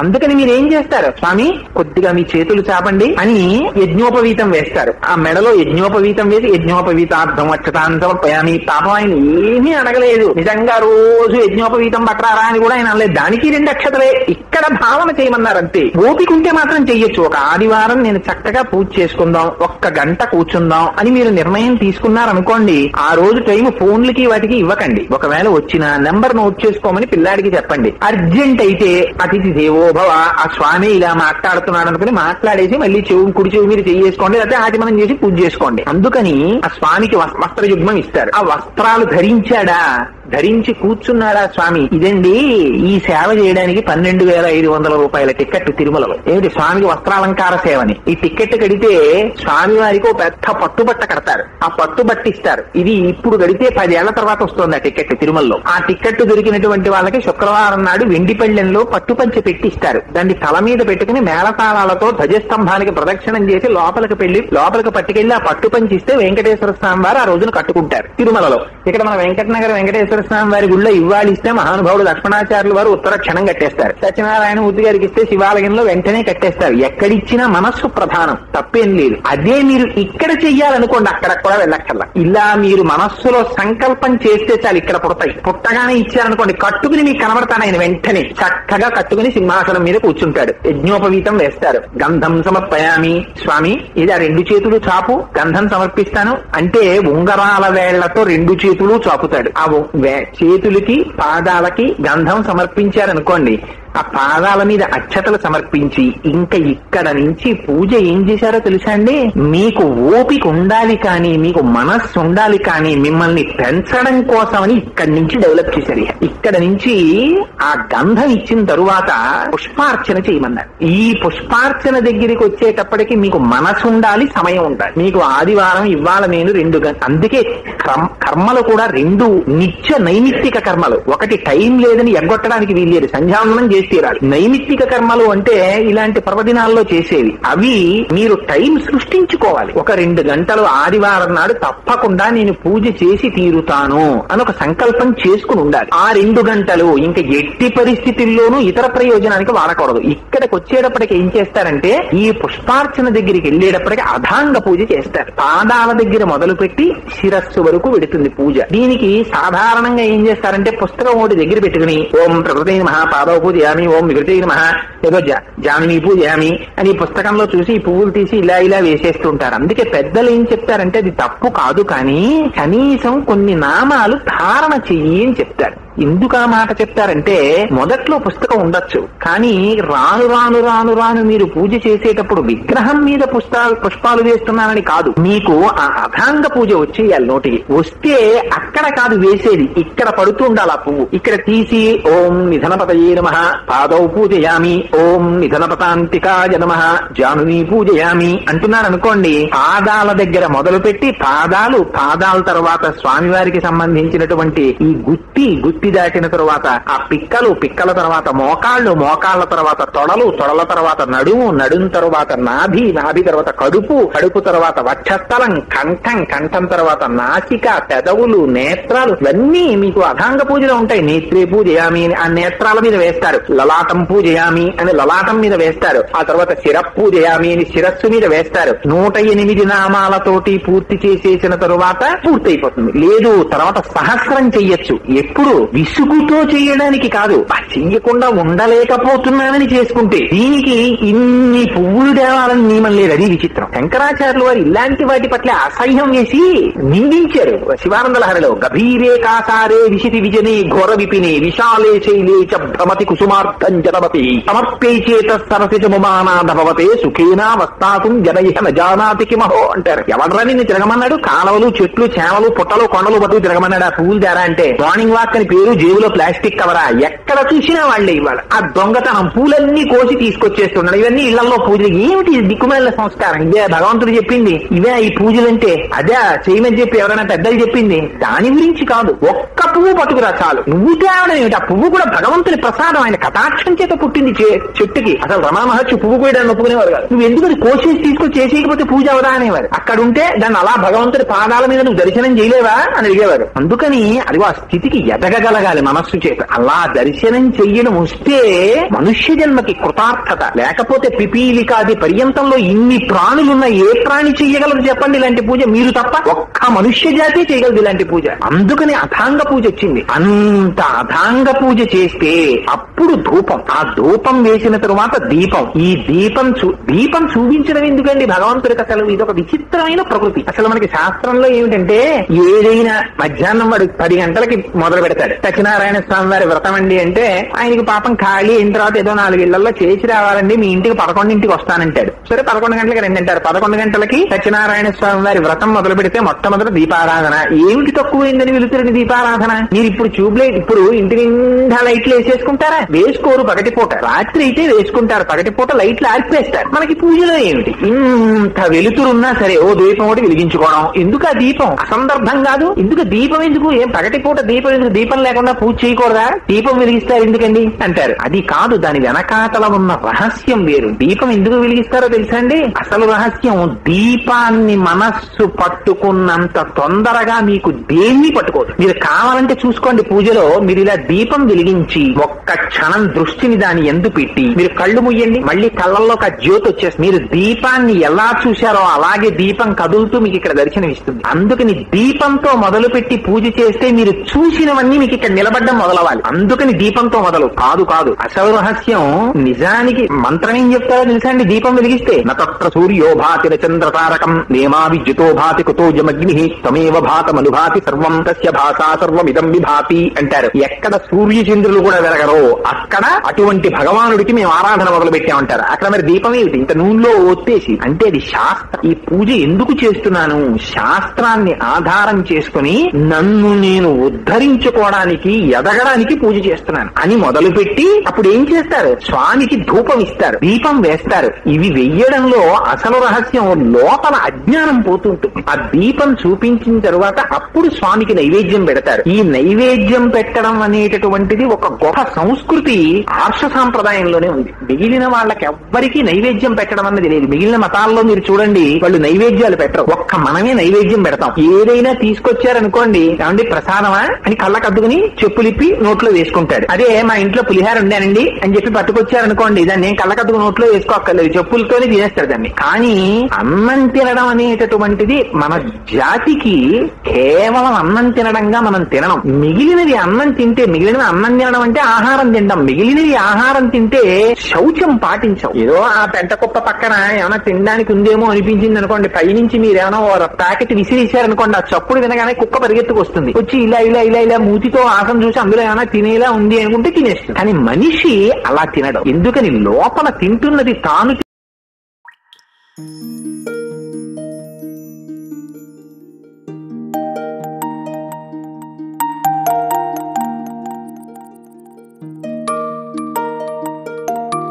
విశ్వానరాగ్ని పరమేశ్వరుడు ఉన్నాడు, ఆయనకు అందుతోంది. ఆయన దాన్ని పచనం చేసి శక్తిగా మారుస్తున్నాడు. అందుకని లోపలికి ఇచ్చేటప్పుడు కొంత శౌచం పాటిస్తారు. చెప్పులతో ఎలా పడితే అలా కూర్చుని తినడం భారతీయ సాంప్రదాయం కాదు. అందుకే నివేదన చేస్తారు, భగవంతుడికి నివేదన చేసి ప్రసాదంగా తీసుకుంటారు. అందుకే పులిహార లోపలికి పెట్టుకెడుతుంటే ఎవరు కళ్ళకద్దుకోరు. నైవేద్యం పెట్టి బయటికి తీసుకొచ్చారనుకోండి, కళ్ళకద్దుకుని నోట్లో వేసుకుంటారు. ఏది అనుభవించినా భగవంతుని యొక్క అనుగ్రహంగా అనుభవించడం మనకు అలవాటు. ఓ కొత్త బట్ట తెచ్చుకున్నారనుకోండి, గభాలను కట్టేసుకోరు, దానికింత పసుపు పెడతారు. కొత్త బట్టలు తీసుకెళ్లి భగవంతుడి పాదాల దగ్గర పెడతారు. ఓ పుస్తకం కొనుక్కున్నారనుకోండి, స్వామివారి దగ్గర పెట్టి ఓంకారం రాస్తారు. ఓ రామాయణం కొనుక్కున్నారనుకోండి, పెద్దవారి దగ్గరికి పట్టుకెళ్లి దాని మీద అనేక మంగళాశాసనములతో అని రాయించుకుంటారు. ఏది చేసినా భగవంతుని యొక్క అనుగ్రహంగా అనుభవిస్తాడు. అందుకని ప్రసాదం అవుతుంది. ఇందులో అపారమైన భక్తి. నిజంగా భగవంతుడు తింటాడా అన్న లాజిక్ మీరు పెట్టుకున్నారనుకోండి, అసలు నైవేద్యమే పెట్టమానేస్తారు. మా ఇంటికి వచ్చాడు పరమాత్మ తింటాడన్న భక్తి మీకుందనుకోండి, మీరు నివేదన చేస్తారు. నివేదన చేస్తే ఆయన నిజంగా తింటాడు పరమాత్మ. మీకు ఆ ప్రీతి ఉన్నదా? ఆయన వచ్చి తింటాడు పెట్టినటువంటి పదార్థాన్ని. దీనికి కావలసింది మీకు ఇక్కడ భక్తి ఉందా లేదా. ఈ భక్తి లేదనుకోండి, మీరు ఎంత పట్టుకొచ్చి అక్కడ పెట్టండి, ఆయన దాని వంక కన్నెత్తి చూడడు. ఆయన చెప్పేశాడు భగవద్గీతలో. ఇవన్నీ నా సొంతంగా నేనేం చెప్తున్నాను అనుకుంటున్నారేమో. పత్రం పుష్పం ఫలం తోయం యోమి భక్త్యా ప్రయచ్చతి అని చెప్పాడు. నువ్వు పత్రమి, ఫలమి, పుష్పమి, నీళ్ళి ప్రీతితో ఇవ్వకపోతే నేను ముట్టుకోను. ఎందుకని? ఇవన్నీ నావి, నేను సృష్టించాను. నావి నాకిచ్చేటప్పుడు ప్రీతిగా ఇవ్వాలి. మొహం ఏదోలా పెట్టుకుని ఏదో పెట్టకపోతే చిన్నబుచ్చుకుంటానన్నట్టుగా పెడితే నేను పుచ్చుకోను అన్నాడు. ఆ ప్రీతిగా ఇచ్చేటప్పుడు మంత్రం చేత కాకపోయినా సరే ప్రీతిగా పెట్టాడా తింటాడు. ప్రీతి లేదా ఆయన ముట్టుకోడు. అందుకే నైవేద్యం దగ్గరికి వెళ్ళేటప్పటికి మాత్రం మంత్రం అంత జాగ్రత్తగా చెప్తారు. గబగబ పెట్టరు నైవేద్యాన్ని. ఓం ప్రాణాయ స్వాహ, ఓం అపానాయ స్వాహ అని నైవేద్య మంత్రం చెప్పి, స్వామి గబగబా తినకు, వెక్కిళ్ళు వస్తాయేమో అని మధ్య పానీయం సమర్పయామి అని. ఇంట్లో మీరు పిల్లలకి భోజనం పెడుతున్నారు అనుకోండి, లేకపోతే ఇంట్లో యజమానికి భోజనం పెడుతున్నారు అనుకోండి, ఆయన గబగబా తినేస్తున్నాడు అనుకోండి, ఆ దిక్కుమాల ఆఫీసు రోజు ఉండేదే. అలా గబగబా తినేకండి, వెక్కిళ్ళు వస్తాయి, మళ్ళీ గుడ్డల్లో నెప్పెడుతుంది, మీ ఆఫీసులో సరైన నీళ్లు ఉండవు, మెల్లిగా తినండి అంటుంది భార్య. ఎందుకంటుంది ఆ మాట? భర్త పట్ల ప్రీతి ఉంది కాబట్టి. ఆయన గబక్కని తింటూ డెక్కెట్టింది అనుకోండి, గబగబా మంచినీళ్లు తెచ్చి మంచినీళ్లు తాగండి కాసిన అంటుంది. భగవానుడికి మీరు పెట్టే నివేదనలో కూడా ఇవన్నీ పెట్టారు పెద్దలు. మధ్య పానీయం సమర్పయామి, స్వామి కొంచెం నీళ్లు తాగండి. తాగారా?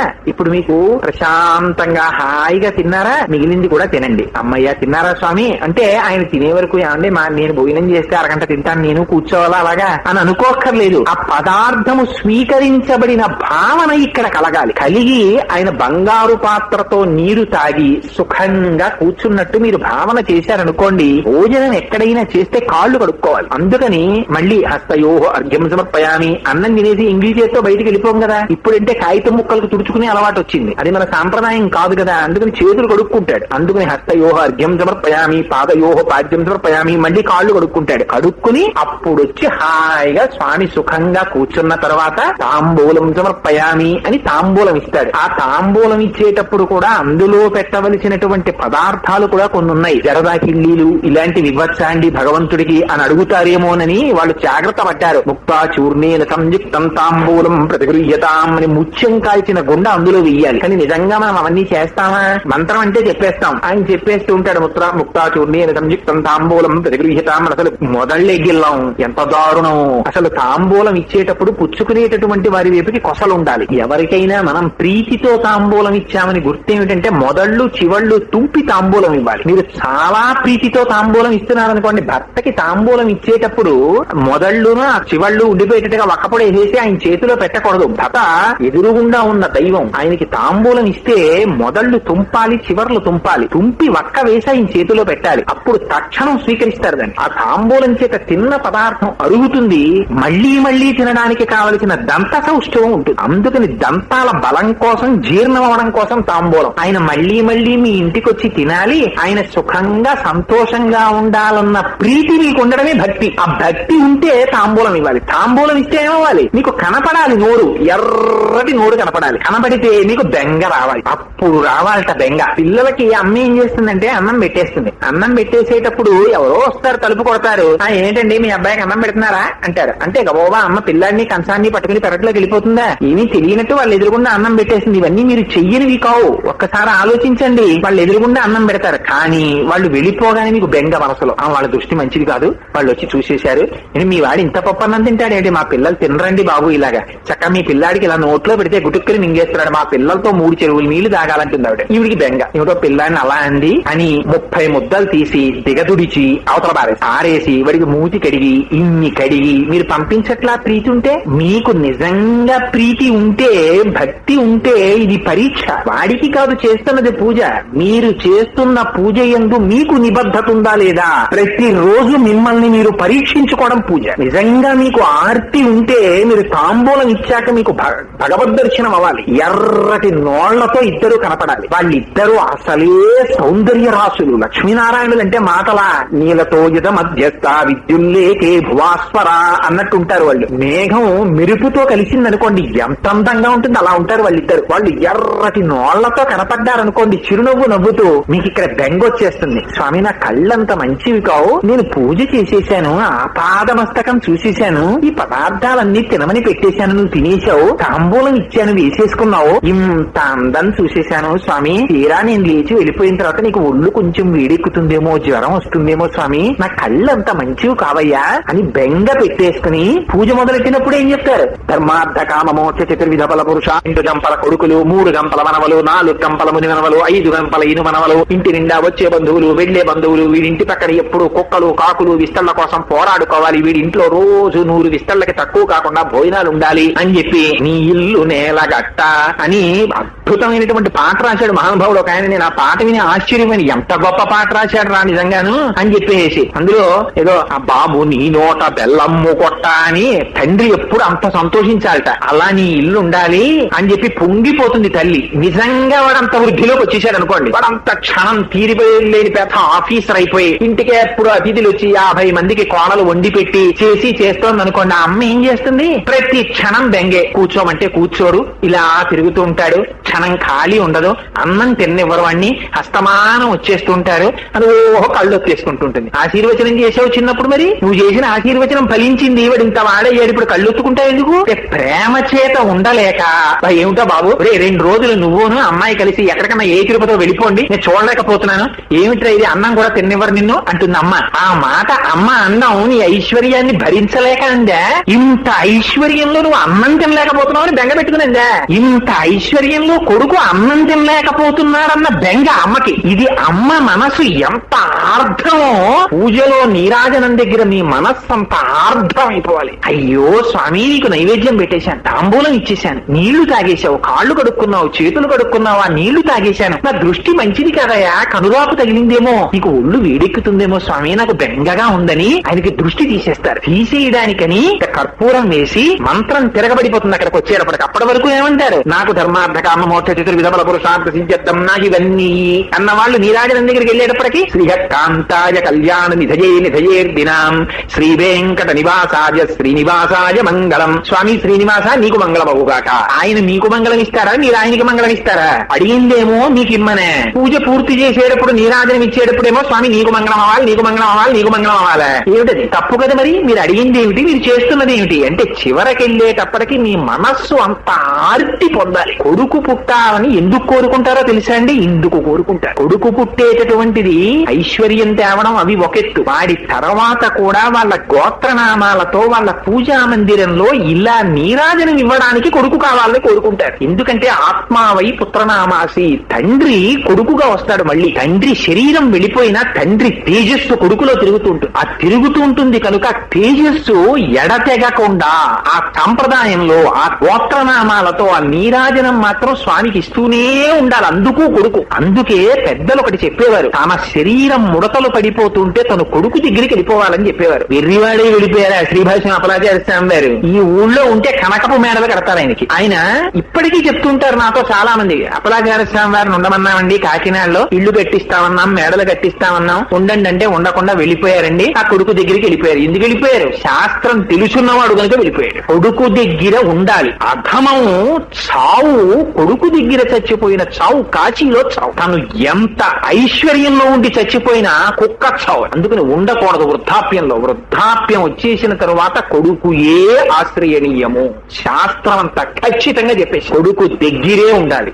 కొడుకుతో తగు వచ్చిందన్న మాట రాకూడదు. కోడలితో అభిప్రాయ భేదం వచ్చిందన్న మాట రాకూడదు. ఆ మాట అంటే మీ సంస్కారం పోయినట్టు. ఎందుకని అంటే తద్దినం పెడితే కూతురికి హక్కు లేదు. ఎందుకంటే ఆవిడ ఆడపిల్ల, వేరొకడికి అన్నం పెట్టడానికి ఆవిడ వచ్చింది, గుర్తుపెట్టుకోండి. ఈవిడ దీపం పెడితే వేరొకడు వచ్చి తింటాడు. ఇక్కడ మీకు అన్నం ఊర్ధ్వలోకాల్లో పెట్టగలిగింది, మమ్మల్ని ఉద్ధరించగలిగింది వేరొక చోట పుట్టి. ఆవిడకి గుర్తేమిటంటే అది సత్యమని చెప్పడానికి ఆవిడ మెళ్ళో మీ కొడుకు వేస్తున్నాడు 3 ముళ్ళు. అందుకని కోడలు పరమ ప్రీతి పాత్రంగా చూస్తాడు మామగారు. అంత ప్రేమతో కోడల్ని చూస్తాడు, అంత ప్రేమతో అత్తగారు చూస్తుంది. ఆ కోడలు కూడా అందుకే అత్తమామల యొక్క యశస్సుని నిలబెట్టడానికి చూస్తుంది. అందుకే పెళ్ళైన ఆడపిల్లని అమ్మ మీరెవరు అని అడిగితే భర్త పేరు చెప్పరు. రామాయణంలో సుందరకాండలో సీతమ్మ చూపించింది పృథివ్యారాజసింహానాం ముఖ్యస్య విదితాత్మన అని దశరథ మహారాజు గారి కోడలని చెప్పింది. ముందు మామగారి పేరు చెప్పుకుంటారు. అందుకని కనురాపు తగిలిందేమో స్వామి, దృష్టి దోషం తగిలిందేమో అని బెంగ పెట్టుకుని నీరాజనం ఇస్తారు. ఈ నీరాజనం ఇవ్వడంలో 2 రహస్యాలు. ఒకటి పరమ భక్తితో ఇచ్చేటటువంటిది నీరాజనం. 2 కర్పూరానికి ఒక్కదానికి ఒక శక్తి ఉంది. సాధారణంగా ప్రపంచంలో ఏదైనా సరే ఘనస్థితి నుంచి వాయుస్థితిని పొందేటప్పుడు మధ్యలో ద్రవస్థితిని పొందుతుంది. అంటే కొంచెం సేపు నీరు అవుతుంది, తర్వాత వాయువు అవుతుంది. చాలా సేపు ఘనం కాలి ద్రవమై వాయువు అవుతుంది. పైగా తన స్థితి కొంత ఉండిపోతుంది. మీరు కర్రని కాల్చేశారనుకోండి, కర్ర బొగ్గుగా మిగిలిపోతుంది తప్ప కర్ర కనపడకుండా అదృశ్యం అయిపోదు. కర్పూరాన్ని మీరు తీసుకెళ్లారనుకోండి, కర్పూరానికి అగ్నిహోత్రం తగిలితే శుద్ధ సత్వం తెల్లగా ఉంటుంది నీరాజనం. పైగా అది కాలుతుంటే దాంట్లోంచి వచ్చేటటువంటి సువాసన చేత ఇంట్లో ఉండకూడనటువంటి బ్యాక్టీరియా నశిస్తుందని సైన్స్ ఒప్పుకుంది. పైగా ఆ నీరాజనం ఇంట్లో భగవంతుడికి ప్రతిరోజు ఆరాధనలో ఉపయోగిస్తే దాంట్లోంచి వచ్చేటటువంటి వాసన చేత ఊపిరితిత్తులకు బలం వస్తుంది. ఆ కర్పూరం తెల్లగా ఉంటుంది. అది వెలిగేటప్పుడు నీరుగా చాలా తక్కువ సేపు ఉంటుంది. మీరు కావాలంటే కర్పూరం వెలిగించినప్పుడు చూడండి, కొంచెం నీళ్లుగా అవుతుంది, అయి కదులుతుంది ఇలాగా. కానీ మీకు అలా కాసేపు చూడడానికి ఉంటుందంటే అయిపోయిన తర్వాత మళ్ళీ నీరు కనపడదు, వాయువు అయిపోతుంది, అవశేషం మిగలదు.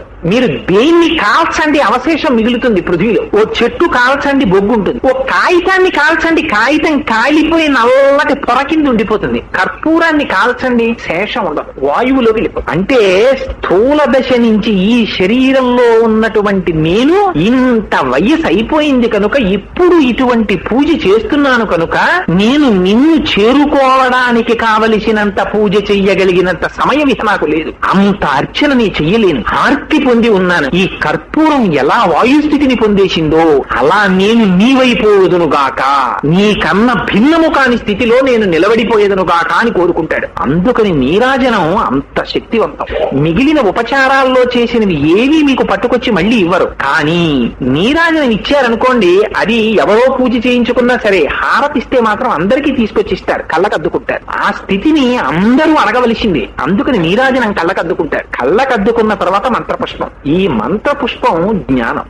అందుకే భగవద్గీతలో ఈ రహస్యం చెప్పేస్తాడు 7వ అధ్యాయంలో కృష్ణ పరమాత్మ. నా భక్తులు 4 రకాలున్నారయ్యా అంటూ ఆర్తి, అర్ధార్థి, జిజ్ఞాసువు, జ్ఞానీచ భరతర్షభ అన్నాడు. కోరికలు కోరుకునేవాడు, వాడికి ఏమైనా బెంగొస్తే పూజ చేసేవాడు. ఈ 2 రకాలు కూడా కామ్యంతో చేస్తారు. వీళ్ళు ఎలాంటి వాళ్ళంటే ఎప్పుడైనా డబ్బు అవసరం వస్తే నాన్నగారికి ఫోన్ చేసే రకాలు, తప్పితే ఉత్తప్పుడు నాన్నగారు అక్కర్లేదు వాళ్ళకి. ఇంకో 2 రకాలు ఉంటారు. ఆ 2 రకాలు ఏమిటంటే, ఒకడు జిజ్ఞాసు. ఇప్పుడు భగవంతుడు అంటారు కోటేశ్వరారు, అసలు ఈ అర్చన గురించి పుస్తకాలు ఏమైనా ఉంటాయండి అని అడుగుతూ ఉంటాడు. ఒక్కొక్కడు తెలుసుకోవాలన్న కుతూహలం మొదలవుతుంది వాడికి జిజ్ఞాసు. వాడికి ఏం కోరిక ఉండదు, అది చదివితే మా అబ్బాయికి ఉద్యోగం వస్తుందా అండి అని అడగడు. చదివి తెలుసుకోవాలనుకుంటున్నానండి అంటాడు. ఈ స్థితిని పొందడం గొప్ప విషయం. అసలు ఆ స్థితి రాదు. ఎవరికైనా వచ్చిందనుకోండి, వాడు ఉన్నతిని పొందుతున్నాడని గుర్తు. ఏమండి పూజ ఇలా చెయ్యొచ్చా అండి, ఇలా చెయ్యినా అండి అని అడుగుతున్నారు అంటే దాని ఎందుకు కోరిక లేకుండా చేస్తున్నారంటే వాడు పెరుగుతున్నాడు. జిజ్ఞాసు. 4వ వాడు జ్ఞాని. జ్ఞాని భగవంతుడై నిలబడిపోతాడు.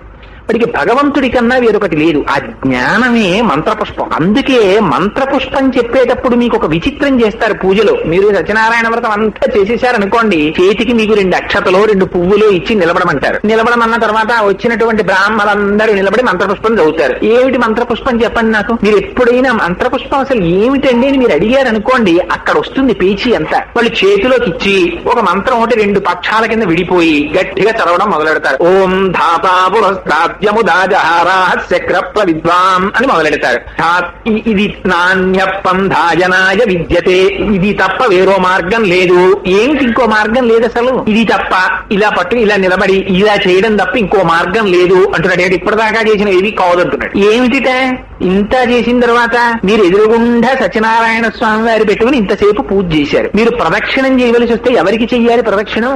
ఆయనకి చెయ్యాలి మంటపం చుట్టూ. కానీ మంత్రపుష్పం చెప్పేసిన తర్వాత మీకు మంత్రపుష్పం చెప్పి పూజ చేయించిన పౌరోహిత్యుడు అంటాడు ఆత్మ ప్రదక్షిణం చేయండి అంటాడు. మీ చుట్టూ మీరు తిరగండి అంటాడు. మనం ఏం చేస్తాం? ఏదో యాని కాని పాప అని జన్మాంతర కృతాని అంటూ మన చుట్టూ మనం 3 మాటలు తిరుగుతాం. మీరు భగవంతుడి చుట్టూ తిరగాలా, మీ చుట్టూ మీరు తిరగాలా?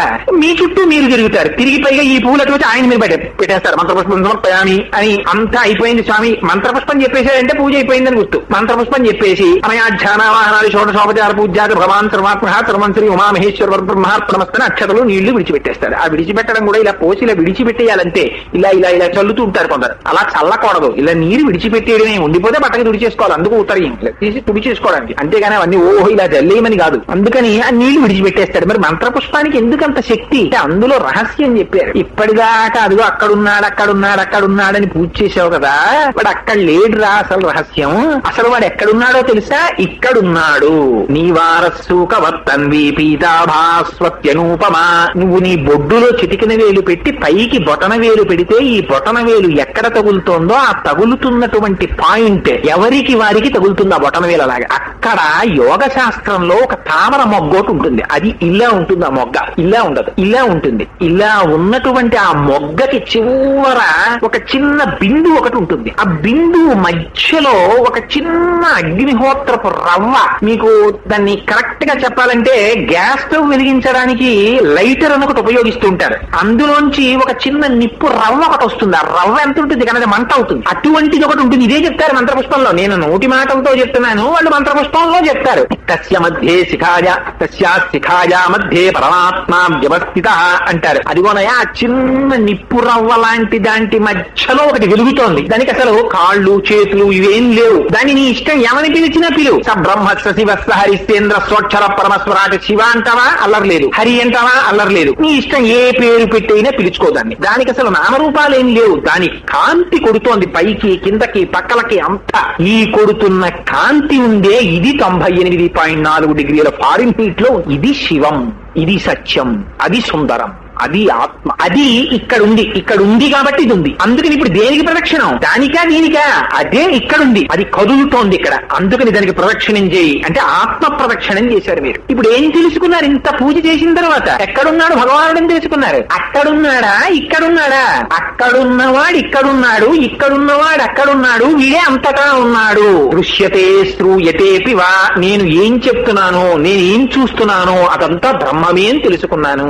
అంతర్బహి సర్వం వ్యాప్య నారాయణ స్థిత. నా లోపల నారాయణుడు ఉన్నాడు, నా బయట నారాయణుడు ఉన్నాడు, అంతటా నారాయణుడే ఉన్నాడు. అసలు నారాయణుడు తప్ప వేరొకటి నాకు కనపట్టలేదంటున్నారు. ఇప్పుడు మీరు ఎక్కడ కూర్చుని పూజ చేస్తే ఇబ్బంది వచ్చింది చెప్పండి? ఇప్పుడు ఏం చేస్తాడంటే ఈ పూజా మందిరంలో కొన్నాళ్ళు చెయ్యగా మానస పూజలోకి వెళ్ళిపోతాడు. వెళ్ళిపోతే వాడు తిరుపతి ప్యాసింజర్ ఎక్కి వెళ్ళిపోయినా వాడికి ఏమి ఇబ్బంది ఏం రాదు. వాడు అక్కడ కూర్చున్నా వాడికి ఇక్కడ మనసు ఉండాలి గాని వాడు పూజ చేసుకుంటాడు. ఎందుకని? వాడికి నాలుక మీద ఉందనుకోండి, వాడు హాయిగా కూర్చుని గంగానదికి వెళ్లి స్నానం చేసేసి ఎదురుగుండా సీట్ లో కూర్చున్నవాడు వీడు కురుకుతున్నాడు అనుకుంటాడు. కానీ వాడు మానస పూజలో కాశీ వెళ్ళిపోతాడు. వెళ్లి గంగానదిలో స్నానం చేస్తాడు. స్నానం చేసి విశ్వేశ్వరుని యొక్క మందిరంలోకి వెడతాడు. మీకు మానస పూజలో ఉన్న గొప్ప రహస్యం ఏమిటో తెలుసా అండి? మామూలు పూజలో ఒక క్షణం మనసు నిలబడితే 1,000,000 పూజల ఫలితం. మానస పూజ మొత్తం మానస పూజ. అక్కడ మీరు బయటికి వెళ్ళక్కర్లేదు, బజార్ వెళ్ళక్కర్లేదు, అగరత్తులు తెచ్చుకోక్కర్లేదు, కర్పూరం తెచ్చుకోక్కర్లేదు. అంటే ఎగ్గొట్టేయడానికి ఆయనకి మానస పూజ చేయమని కాదు నా ఉద్దేశం. ఏమీ అక్కర్లేదు. మామూలు పూజ చేసేటప్పుడు ఫోన్ వస్తుంటుంది, మామూలు పూజ చేసేటప్పుడు ఎవరు వస్తుంటాడు. మానస పూజ చేసేవాడికి ఈ బాధలు లేవు. వాడు ఎక్కడుందనివ్వండి, ఎవ్వరు తనతో రాని టైం ఒకటి ఉంటుంది. ఉద్యోగానికి ఎడుతున్నప్పుడు ఎవడొస్తాడు, తనకి ప్రీతిపాత్రుడైన తమ్ముడు హైదరాబాద్ నుంచి వచ్చాడనుకోండి, ఇందాక ఏం చెప్పాను, రారా నాతో పాటు ఆఫీస్కి అందరు మీరు. అలా మీరు ప్రీతితో మానస పూజ చేయడం అలవాటైతే స్వామి రండి బయలుదేరదా ఇంకా అంటారు. ఇక్కడే తీసుకుపోతుంటారు మీతో పాటు స్వామి. అందుకే అనన్యాశ్చింతయంతో మాం ఏ జనా పర్యుపాసతే అని ఆయన అన్నాడు. నన్ను మర్చిపోకుండా స్వామి పదండి అంటాడు. అంతే ఉట్టినే పైకి అంటాడు. ఏంటి పైకంటే పెంచాడంటారు. పైకి అండవు లోపల అంటాడు, స్వామి బయలుదేరండి ట్రైన్ కి టైం అయింది అంటాడు. ఆయన బయలుదేరతాడు. వీడు అన్నమాటకి ఇద్దరు కలిసి రైలు ఎక్కుతారు. కూర్చోండి అంటాడు. వీడు కూర్చుంటాడు, ఆయన కూర్చుంటాడు. వీడు నించుంటే ఆయన నించుంటాడు. వీడు నించోవాలి, ఆయన కూర్చోవాలి కాబట్టి వీడికి సీట్ ఉంటుంది. అదో విచిత్రం. అందులో ఆయన కూర్చుంటాడు. ఇక వీడు కూర్చుని పూజ మొదలెడతాడు. కూర్చుంటాడు, కాశీ వెళ్ళిపోతాడు. మానసికంగా టిక్కెట్ ఏమిటి దానికి వెళ్ళేది నిడదవో వెళుతూ ఉంటుంది. అంటే నేను వెళ్తున్నాను, నేను చేస్తున్నాను అనుకోక మహాప్రభు మాటలు చెప్తున్నాను అంతే. కాశీ పెడతాడు, గంగా నదిలో స్నానం చేస్తాడు, విశ్వేశ్వర మందిరంలో పెడతాడు, హాయిగా శివలింగం పక్కన కూర్చుంటాడు, లేకపోతే తిరుమల పెడతాడు, శ్రీరంగం పెడతాడు. హాయిగా పడుకుని ఉన్నటువంటి ఆ శ్రీరంగనాథుడి యొక్క పాదాల దగ్గర హాయిగా కూర్చుంటాడు పద్మాసనం వేసుకుని. ఇన్ని తులసి దళాలు తెచ్చి అక్కడ పెట్టుకుంటాడు. విశ్వం విష్ణుర్వషత్కారో భూత భవ్య భవత్ప్రభు భూతకృద్భూత వృద్ధావో భూతాత్మా భూత భావన భూతాత్మా పరమాత్మా చ ముక్తానాం పరమాగతి అవ్యయ పురుష సాక్షి క్షేత్రజ్ఞోక్షర ఏవచ అంటుంటాడు. తులసి తీస్తుంటాడు, వేస్తుంటాడు. ఎవరితో గొడవ మీకు? హాయిగా మీ మనస్సులో ఎదురుగుండా ఇలా పడుకున్నటువంటి ఆ శ్రీరంగనాథుడు, ఆయన పాదాలు అటు ఇటు కూర్చున్నటువంటి శ్రీదేవి భూదేవి అమ్మవార్లు ఇద్దరు ఒత్తుతున్నట్టు, మెల్లిగా వేయబోయి మా చేతులు వీలు కూడా పడిపోతున్నాయి అని అమ్మవారు మధ్య మధ్యలో ఇలా తులసి దళాలు తీసి స్వామి పాదాల మీద వేస్తున్నట్టు, ఇక్కడ పాత్రలో తులసి అంతా అక్కడ పడిపోయి ఇంత తులసితో స్వామి చిరునవ్వు నవ్వుతూ ఆయన పడుకున్నట్టు, మీరు ఆయన అమ్మవార్లు తప్ప ఇంకోటి గొడవలేదు. కూర్చుని హాయిగా అంతా చేసేసి వనమాలీగ దీశాంగి శంకీ చక్రీ చ నందటి శ్రీమాన్ నారాయణో విష్ణురు వాసుదేవోభిరక్షతు అని లేస్తారు. మీ శిరస్సు తీసి ఆ స్వామి పాదాల మీద పెడతారు. స్వామి కూడా అయ్యో నాన్న నా కోసం ఇంత పూజ చేశావా అని లేచి రెండు చేతులు మీ శిరస్సు మీద పెట్టి ఆయన ఆశీర్వచనం చేసినట్టు, అమ్మవారు కోటేశ్వరరావు తాగవాయ్ అని కొద్దిగా పాలు తీసి ఇచ్చినట్టు, కాసిన పాలు మీరు తాగినట్టు, ఇవంతా యథార్థం. ఇక్కడ చేసిన పూజలో 1,00,000 వంతు అసలు పూజ పడుతుంది. ఆ పూజలో 1,00,000 వంతులు పూజ పడుతుంది. ఎందుకో తెలుసా అండి, అక్కడ మనస్సు నిలబడింది కనుక. అందుకే శంకరులు వెర్రివారే చెప్పలేదు. రత్నైకల్పిత మానసం హిమజల ఈ స్నానం చ దివ్యాంబరం అని. స్వామి అవన్నీ మనస్సుతో సృష్టిస్తున్నానయ్యా, అన్ని తిను అన్ని తాగు, ఇదిగో అభిషేకం చేసేస్తున్నానన్నారు. ఇక్కడ చెయ్యడం అలవాటైపోయిందా? దేహో దేవాలయ ప్రోక్త జీవో దేవ సనాతన. వాడు నడిచి వెళ్ళిపోతున్నటువంటి దేవాలయం. ఎందుకని వాడు నిరంతరం చేసేస్తూనే ఉంటాడు. జపో జల్ప శిల్పం సకలమపి ముద్రా విరచన అంటారు సౌందర్యలహరిలో శంకరాచార్యులు వారు. వారి నోటి వెంట వచ్చింది వేదవాక్ అవుతుంది. సత్యం వారు పలకడం కాదు, వారు పలికింది సత్యం అవుతుంది. ఎందుకని వాడి నాడీ మండలం అంతా తప్పించిపోయింది. ఎప్పుడు భగవదారాధనే, ఎప్పుడు భగవదారాధనే లోపల జరిగిపోతుంటుంది. పార్ట్ టైం పూజ కాదు, అది ఫుల్ టైం పూజ. వాడు నిద్రపోతున్నా ఆ ఊపిరి కూడా సోహం సోహం అని భగవదారాధన చేసేస్తుంటాడు. అలవాటైపోయింది. ఇదే నేను సినిమా గురించి చెప్పానని అనుకోకండి, శంకరాభరణంలో చూపిస్తారు. సోమయాజులు గారు నిద్రపోతుంటే ఆ శిష్యుడు వచ్చి కీర్తన పాడుతుంటాడు. ఆ కీర్తన పాడుతూ పాడుతూ కీర్తన మరిచిపోతాడు. మధ్యలో మరిచిపోయి అక్కడ వరకు పాడి ఆ తరువాత ఏమిటి మానస సంచరరే. ఆ కీర్తన కూడా మనస్సు లగ్నమైన యోగి పురుషుడు అయ్యుంటే నిద్రలో కూడా పూర్తి చేయగలిగి ఉండాలి అని మానస సంచరరే అని అది పూర్తి చేయలేక శిష్యుడు తరువాతి చరణం గుర్తు రాక బాధపడుతుంటాడు. జాగృతిలో ఉండి శిష్యుడు గుర్తు రాలేదు, నిద్రలో ఉండి గురువుగారు పూర్తి చేస్తారు. నిద్రలో కూడా దేని మీద ధారణ? దాని మీద ధారణ. జాగృతిలో ఉండి పొరపాటు పడుతున్నాడు అంటే మనస్సు నిలబట్టలేదు. నిలబడిన మనసు ఎవరిది? నిద్రపోతున్నా నిలబెట్టిన వాడిది. వీడు బ్రహ్మ విద్వరుడు అంటుంది శాస్త్రం. ఆ స్థాయికి పెరుగుతాడు. ఆ పెరగడానికి ఎల్కేజీ పూజ. అందుకని ఈ పూజ మానస పూజకి వెళ్ళాలి. ఆ వెళ్ళిపోతే ఇది కాదు లోనున్న నేనని ఉండిపోతాడు. ఉండిపోతే ఏమవుతుంది? ఆనందం అనుభవిస్తాడంటే తిరుపతి వెళ్ళిపోతున్నాడు అనుకోండి, ఆనందం చిన్ని మెట్లు ఎక్కడంతో ప్రారంభం. టిక్కంటే కాటేజీ దొరికితే సంతోషం, ఆర్జిత సేవ దొరికితే సంతోషం. సంతోషానికి పతాక స్థాయి ఎప్పుడు?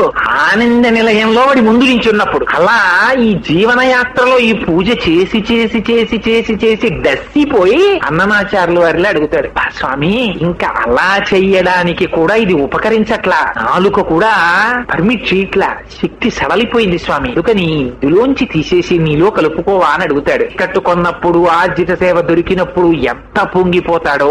అందుకే శ్రీరంగే శరదశతం సహసురుద్గర్వేణ నిష్కంటకం నిర్దుఃఖం సుసుఖంచ దాస్యరసికాం భుక్త్యా సమృద్ధిం పరాం యస్మత్పాద సరోరుహాంతరజస్వామత్వం పిత సర్వం ధర్మమపి త్వమేవ భవన స్వీకురకస్మాత్ కృపాం అంటారు శ్రీగుణ రత్నకోశంలో. అమ్మా, నా కడుపున పుట్టిన వాళ్ళు అందరూ ఐశ్వర్యంతో ఉండాలి, ఆనందంగా ఉండాలి. ఇది కోరుకోవలసిన కోరిక. అందుకే పూర్వం ఏమిట్రా ఇంక నీ చేసేదేముందిరా, మీ అందరూ చల్లగా ఉన్నారు, ఇలా ఉంటే చాలనివారు. అది అలవాటు అవుతుంది. అలవాటై ఏమండి మీకు బలానా వ్యాధి వచ్చిందండి అని చెప్పాడు అనుకోండి, చాలా సంతోషిస్తాడు. అమ్మయ్య అంటే తిరుపతికి టికెట్ దొరికింది, రిజర్వేషన్, స్వామి దగ్గరికి వెళ్ళిపోతున్నాను ఇక అని వాడికి ఎంత ఆనందం. పూర్వం అంతమంటే మానసిక బలం పెంచుకునేవారు. అమ్మయ్య అయిపోయింది, ఇంక దీన్ని దేనికోసం వచ్చాను, ఈ తనూభవులు అనేవారు. అందుకే పిల్లలు అనేవారు కాదు పూర్వం, తనూభవులు శరీరంలోంచి వచ్చారు. వాళ్ళు సెటిల్ అయిపోయారు. ఆ పిల్లాడికి ఉద్యోగం వచ్చేసింది, ఆ పిల్ల పెళ్లి అయిపోయింది. ఇంకేమిటి నేను చేసేది దీంతో, ఇక దానికి ఉపయోగిస్తాను. ఉపయోగించి ఇది పడిపోవాలి ఒకనాడు. ఇది పడిపోతుంటే అమ్మయ్య దేనికోసం వచ్చిందో దానికి చేసి చేసి చేసి చేసి అరిగిపోయిన గంధపు చెక్కలా, వెలిగిపోయిన నీరాజనంలా, కాలిపోయిన ఒత్తిలా, స్వామి పాదాల మీద వాడిపోయిన పువ్వులా, చివరి శ్వాస ఆ నామం చెప్తూ వాడిలో కలిసిపోతే ఇది నిర్మాల్యమై నిలబడిపోతుంది. ఆ తర్వాత తీసేసిన పువ్వు కళ్ళకు అద్దుకుని పారేస్తారు. పడిపోయిన శరీరాన్ని మహాత్ముడిగా వెళ్ళిపోయాడురా, ఉన్నన్నాళ్ళు 10 మందికి ఉపయోగపడి వెళ్ళిపోయాడు అని విసిరేస్తారు. ఎప్పటికైనా విసిరివేయబడక తప్పదు. కానీ అలా ఒక్క పూజా పుష్పం అయితేనే కళ్ళకద్దుకు విసురుతారు. ఇంకొక పుష్పం అనుకోండి, వేశ్యతలలో ధరించిన పుష్పం అనుకోండి, దాన్ని కళ్ళకద్దుకోరు. బతికున్నన్నాళ్ళు దీని భోగం కోసం చూసిన వాడు అనుకోండి, ఇప్పుడు కళ్ళకద్దుకోబడడు. అందుకని ఇది ఎలా ఉపయోగపడాలో చివరి సంస్కారం అంచేష్టి సంస్కారం. 16 సంస్కారాల్లో పూజలో 16వది మంత్రపుష్పం. అది పరమాత్మగా నిలబడిపోవడం, అది సోహం.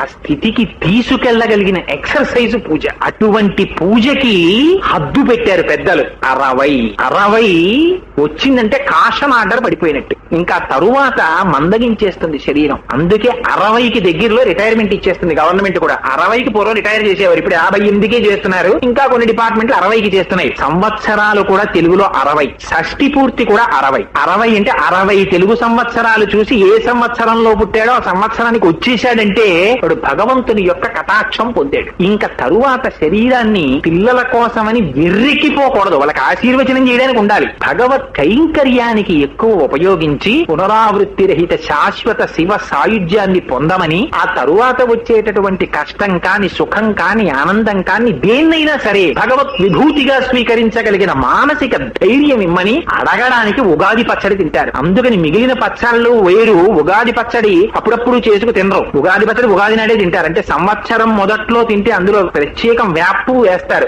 వేప చెట్టు కూడా ఎవరు నేర్పారు, ఈ ఉగాదికే పువ్వు పూస్తుంది. ఆ చేదు కలుపుకుంటారు, పులుపు కలుపుకుంటారు, తీపి కలుపుకుంటారు, వగర కలుపుకుంటారు, అన్ని కలుపుకు తింటారు. ఏమిటి దాని అర్థం? ఎప్పుడు భగవానుడు మీ వెనకాతల బంట్రోతులా వచ్చి అస్తమానం సుఖాలు కల్పించమని అడగకూడదు. కష్టం వచ్చినా పూర్వజన్మలో చేసినది ఈ జన్మలో అనుభవించాలి. కానీ వాడు ఎంత దయామయుడు, అనుభవించగలిగిన ధైర్యాన్ని ఇస్తున్నాడు. స్వామి ఈ ధైర్యం ఇలాగే ఉండని, నా మనస్సుకి ఆ నా మనస్సుకి ఏది రాని ఇది నీ కృప, నీ విభూతి అని అనుభవించగలిగిన ధైర్యాన్ని అని అడిగి వాడి పాదముల నుంచి తప్పుకోకుండా ఉండాలి. ఏదో కష్టం వచ్చిందని ఎందుకండి అనవసరం, ఇన్ని పూజలు చేసేవాడిని నాకేమి ఇచ్చాడు అని వదిలేయకూడదు. వదిలేయకుండా సీతమ్మ తల్లికి కష్టం వస్తే వదిలేసిందా రామచంద్రమూర్తిని? త్యాగరాజు గారికి కష్టం వస్తే వదిలేశారా? రామరాజు గారికి కష్టం వస్తే వదిలేశారా? ఎప్పుడూ వాడి పాదముల యందు అనురక్తి ఉండేటటువంటి స్థితిని ఇమ్మని అడగడమే ఆ ఉగాది పచ్చడి అని ప్రత్యేకం పేరు పెట్టుకుని ఆ ప్రసాదాన్ని కళ్ళకద్దుకుని నోట్లో వేసుకుంటారు. అందుకని ఉగాది నాడు ప్రత్యేకం పిలిచి అర్హులైనటువంటి వారికి దానం చేస్తారు. ఇవన్నీ మనకి సంప్రదాయంలో ఎందుకు వచ్చాయి అంటే సంవత్సరం అంతా అలా జరగాలి. కానీ నిజంగా దొరగారిది ఎంత గొప్ప సంస్కారమో, కానీ నిజంగా ఒక తెలుగువాడు ఎలా చెయ్యాలో అలా చేశారు. చక్కగా అన్నగారిని పిలిపించుకున్నారు. అమ్మగారి చేత అంటే పాపం వీడేదో నా ఎందు వారికి ఉన్న ప్రీతి నేను దానికి తగిన అర్హుణ్ణి అని కాదు అని ఉన్నమాట చెప్పకపోతే మళ్ళీ అదో కృతజ్ఞత. ఈ పంచె వారు పెట్టింది ఇవాళ ఉదయం అని నాకు పంచె, లేకపోతే నా వంటి వాడికి పంచె పెట్టడం. పాపం పంచె పెట్టి ఆ అమ్మగారిది ఎంత కృతజ్ఞతో, అది తల్లిదండ్రుల పట్ల పట్ల ఉండవలసినటువంటి భక్తి అని చక్కగా 10 మందిని పిలిచి భగవత్ సంబంధమైనటువంటి 4 మంచి మాటలు చెప్పబోయ్ అంటే మళ్ళీ ఆ కథ ఈ కథ ఎందుకు, నిత్యం ఉపయోగించేటటువంటిదైతే ఏ ఒక్క ఉపచారం ఎవరిని ఉద్ధరించినా దానికి నా ఊపిరి ఉపయోగపడి ధన్యత పొందుతాను అని ఆ పూజా మందిరం, ఆ షోడశోపచార పూజ 16 విధానాలు ఎందుకు వచ్చాయి, అందులో ఉన్న రహస్యాల్ని సంక్షిప్తంగా వివరణ చేశా. లేకపోతే యథార్థంగా ఇందులో ధ్యానం అని కానీ అసలు భక్తి అన్న మాట తీసుకున్నాం అనుకోండి, భక్తి అంటే ఏమిటి, సగుణ భక్తి అంటే ఏమిటి, నిర్గుణ భక్తి అంటే ఏమిటి, సాత్విక భక్తి, రాజస భక్తి, తామస భక్తి, మళ్ళీ భక్తిలో సామాన్య భక్తి, విశేష భక్తి, బ్రహ్మ విద్వరుడు, బ్రహ్మస్థాయి, ఆ జ్ఞాని, ఈ స్థాయిలు, ఆ భక్తి ఎలా పెరుగుతుంది, జ్ఞానం ఎలా అవుతుంది, కామ్యం ఎలా అవుతుంది, ఇవన్నీ చెప్పడం మొదలు పెడితే మహాప్రభు అదే నెల్లాళ్ళు భక్తి అన్న మాట మీద నెల్లాళ్ళు మాట్లాడినా ఉండిపోతుంది.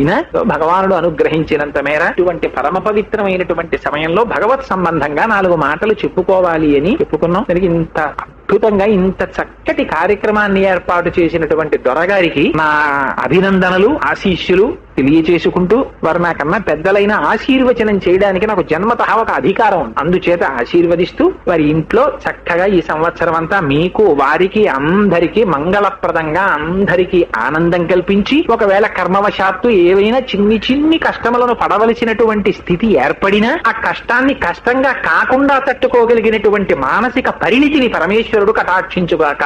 అనుకోకుండా సడన్ గా పిల్లాడికి బిట్స్ పిలానీలో సీట్ వచ్చినట్టు టెలిగ్రామ్ వచ్చేసింది అనుకోండి, అప్పుడు ఢిల్లీకి జనరల్ కంపార్ట్మెంట్ లో వెళ్ళినా తనకు శక్తి కాకపోయినా ఏసీ 2 టైర్ లో కొనుక్కున్నా అయ్యో ఇంత డబ్బెట్టి కొన్నానే టికెట్ అని బెంగ లేకుండా ఓన్లే పిల్లాడికి ఇవాళ ఏసీ 2 టైర్ లో బిట్స్ పిలానీలో జాయిన్ చేయడానికి తీసుకెళ్తున్నానని సంతోషం పొందడం ఆనందంగా ఉంటుందో, అలా చిన్ని కష్టాలు వచ్చినా వాడి యందున్నటువంటి భక్తి చేత వాటిని తట్టుకోగలిగిన శక్తిని వాడు కటాక్షించుగాక.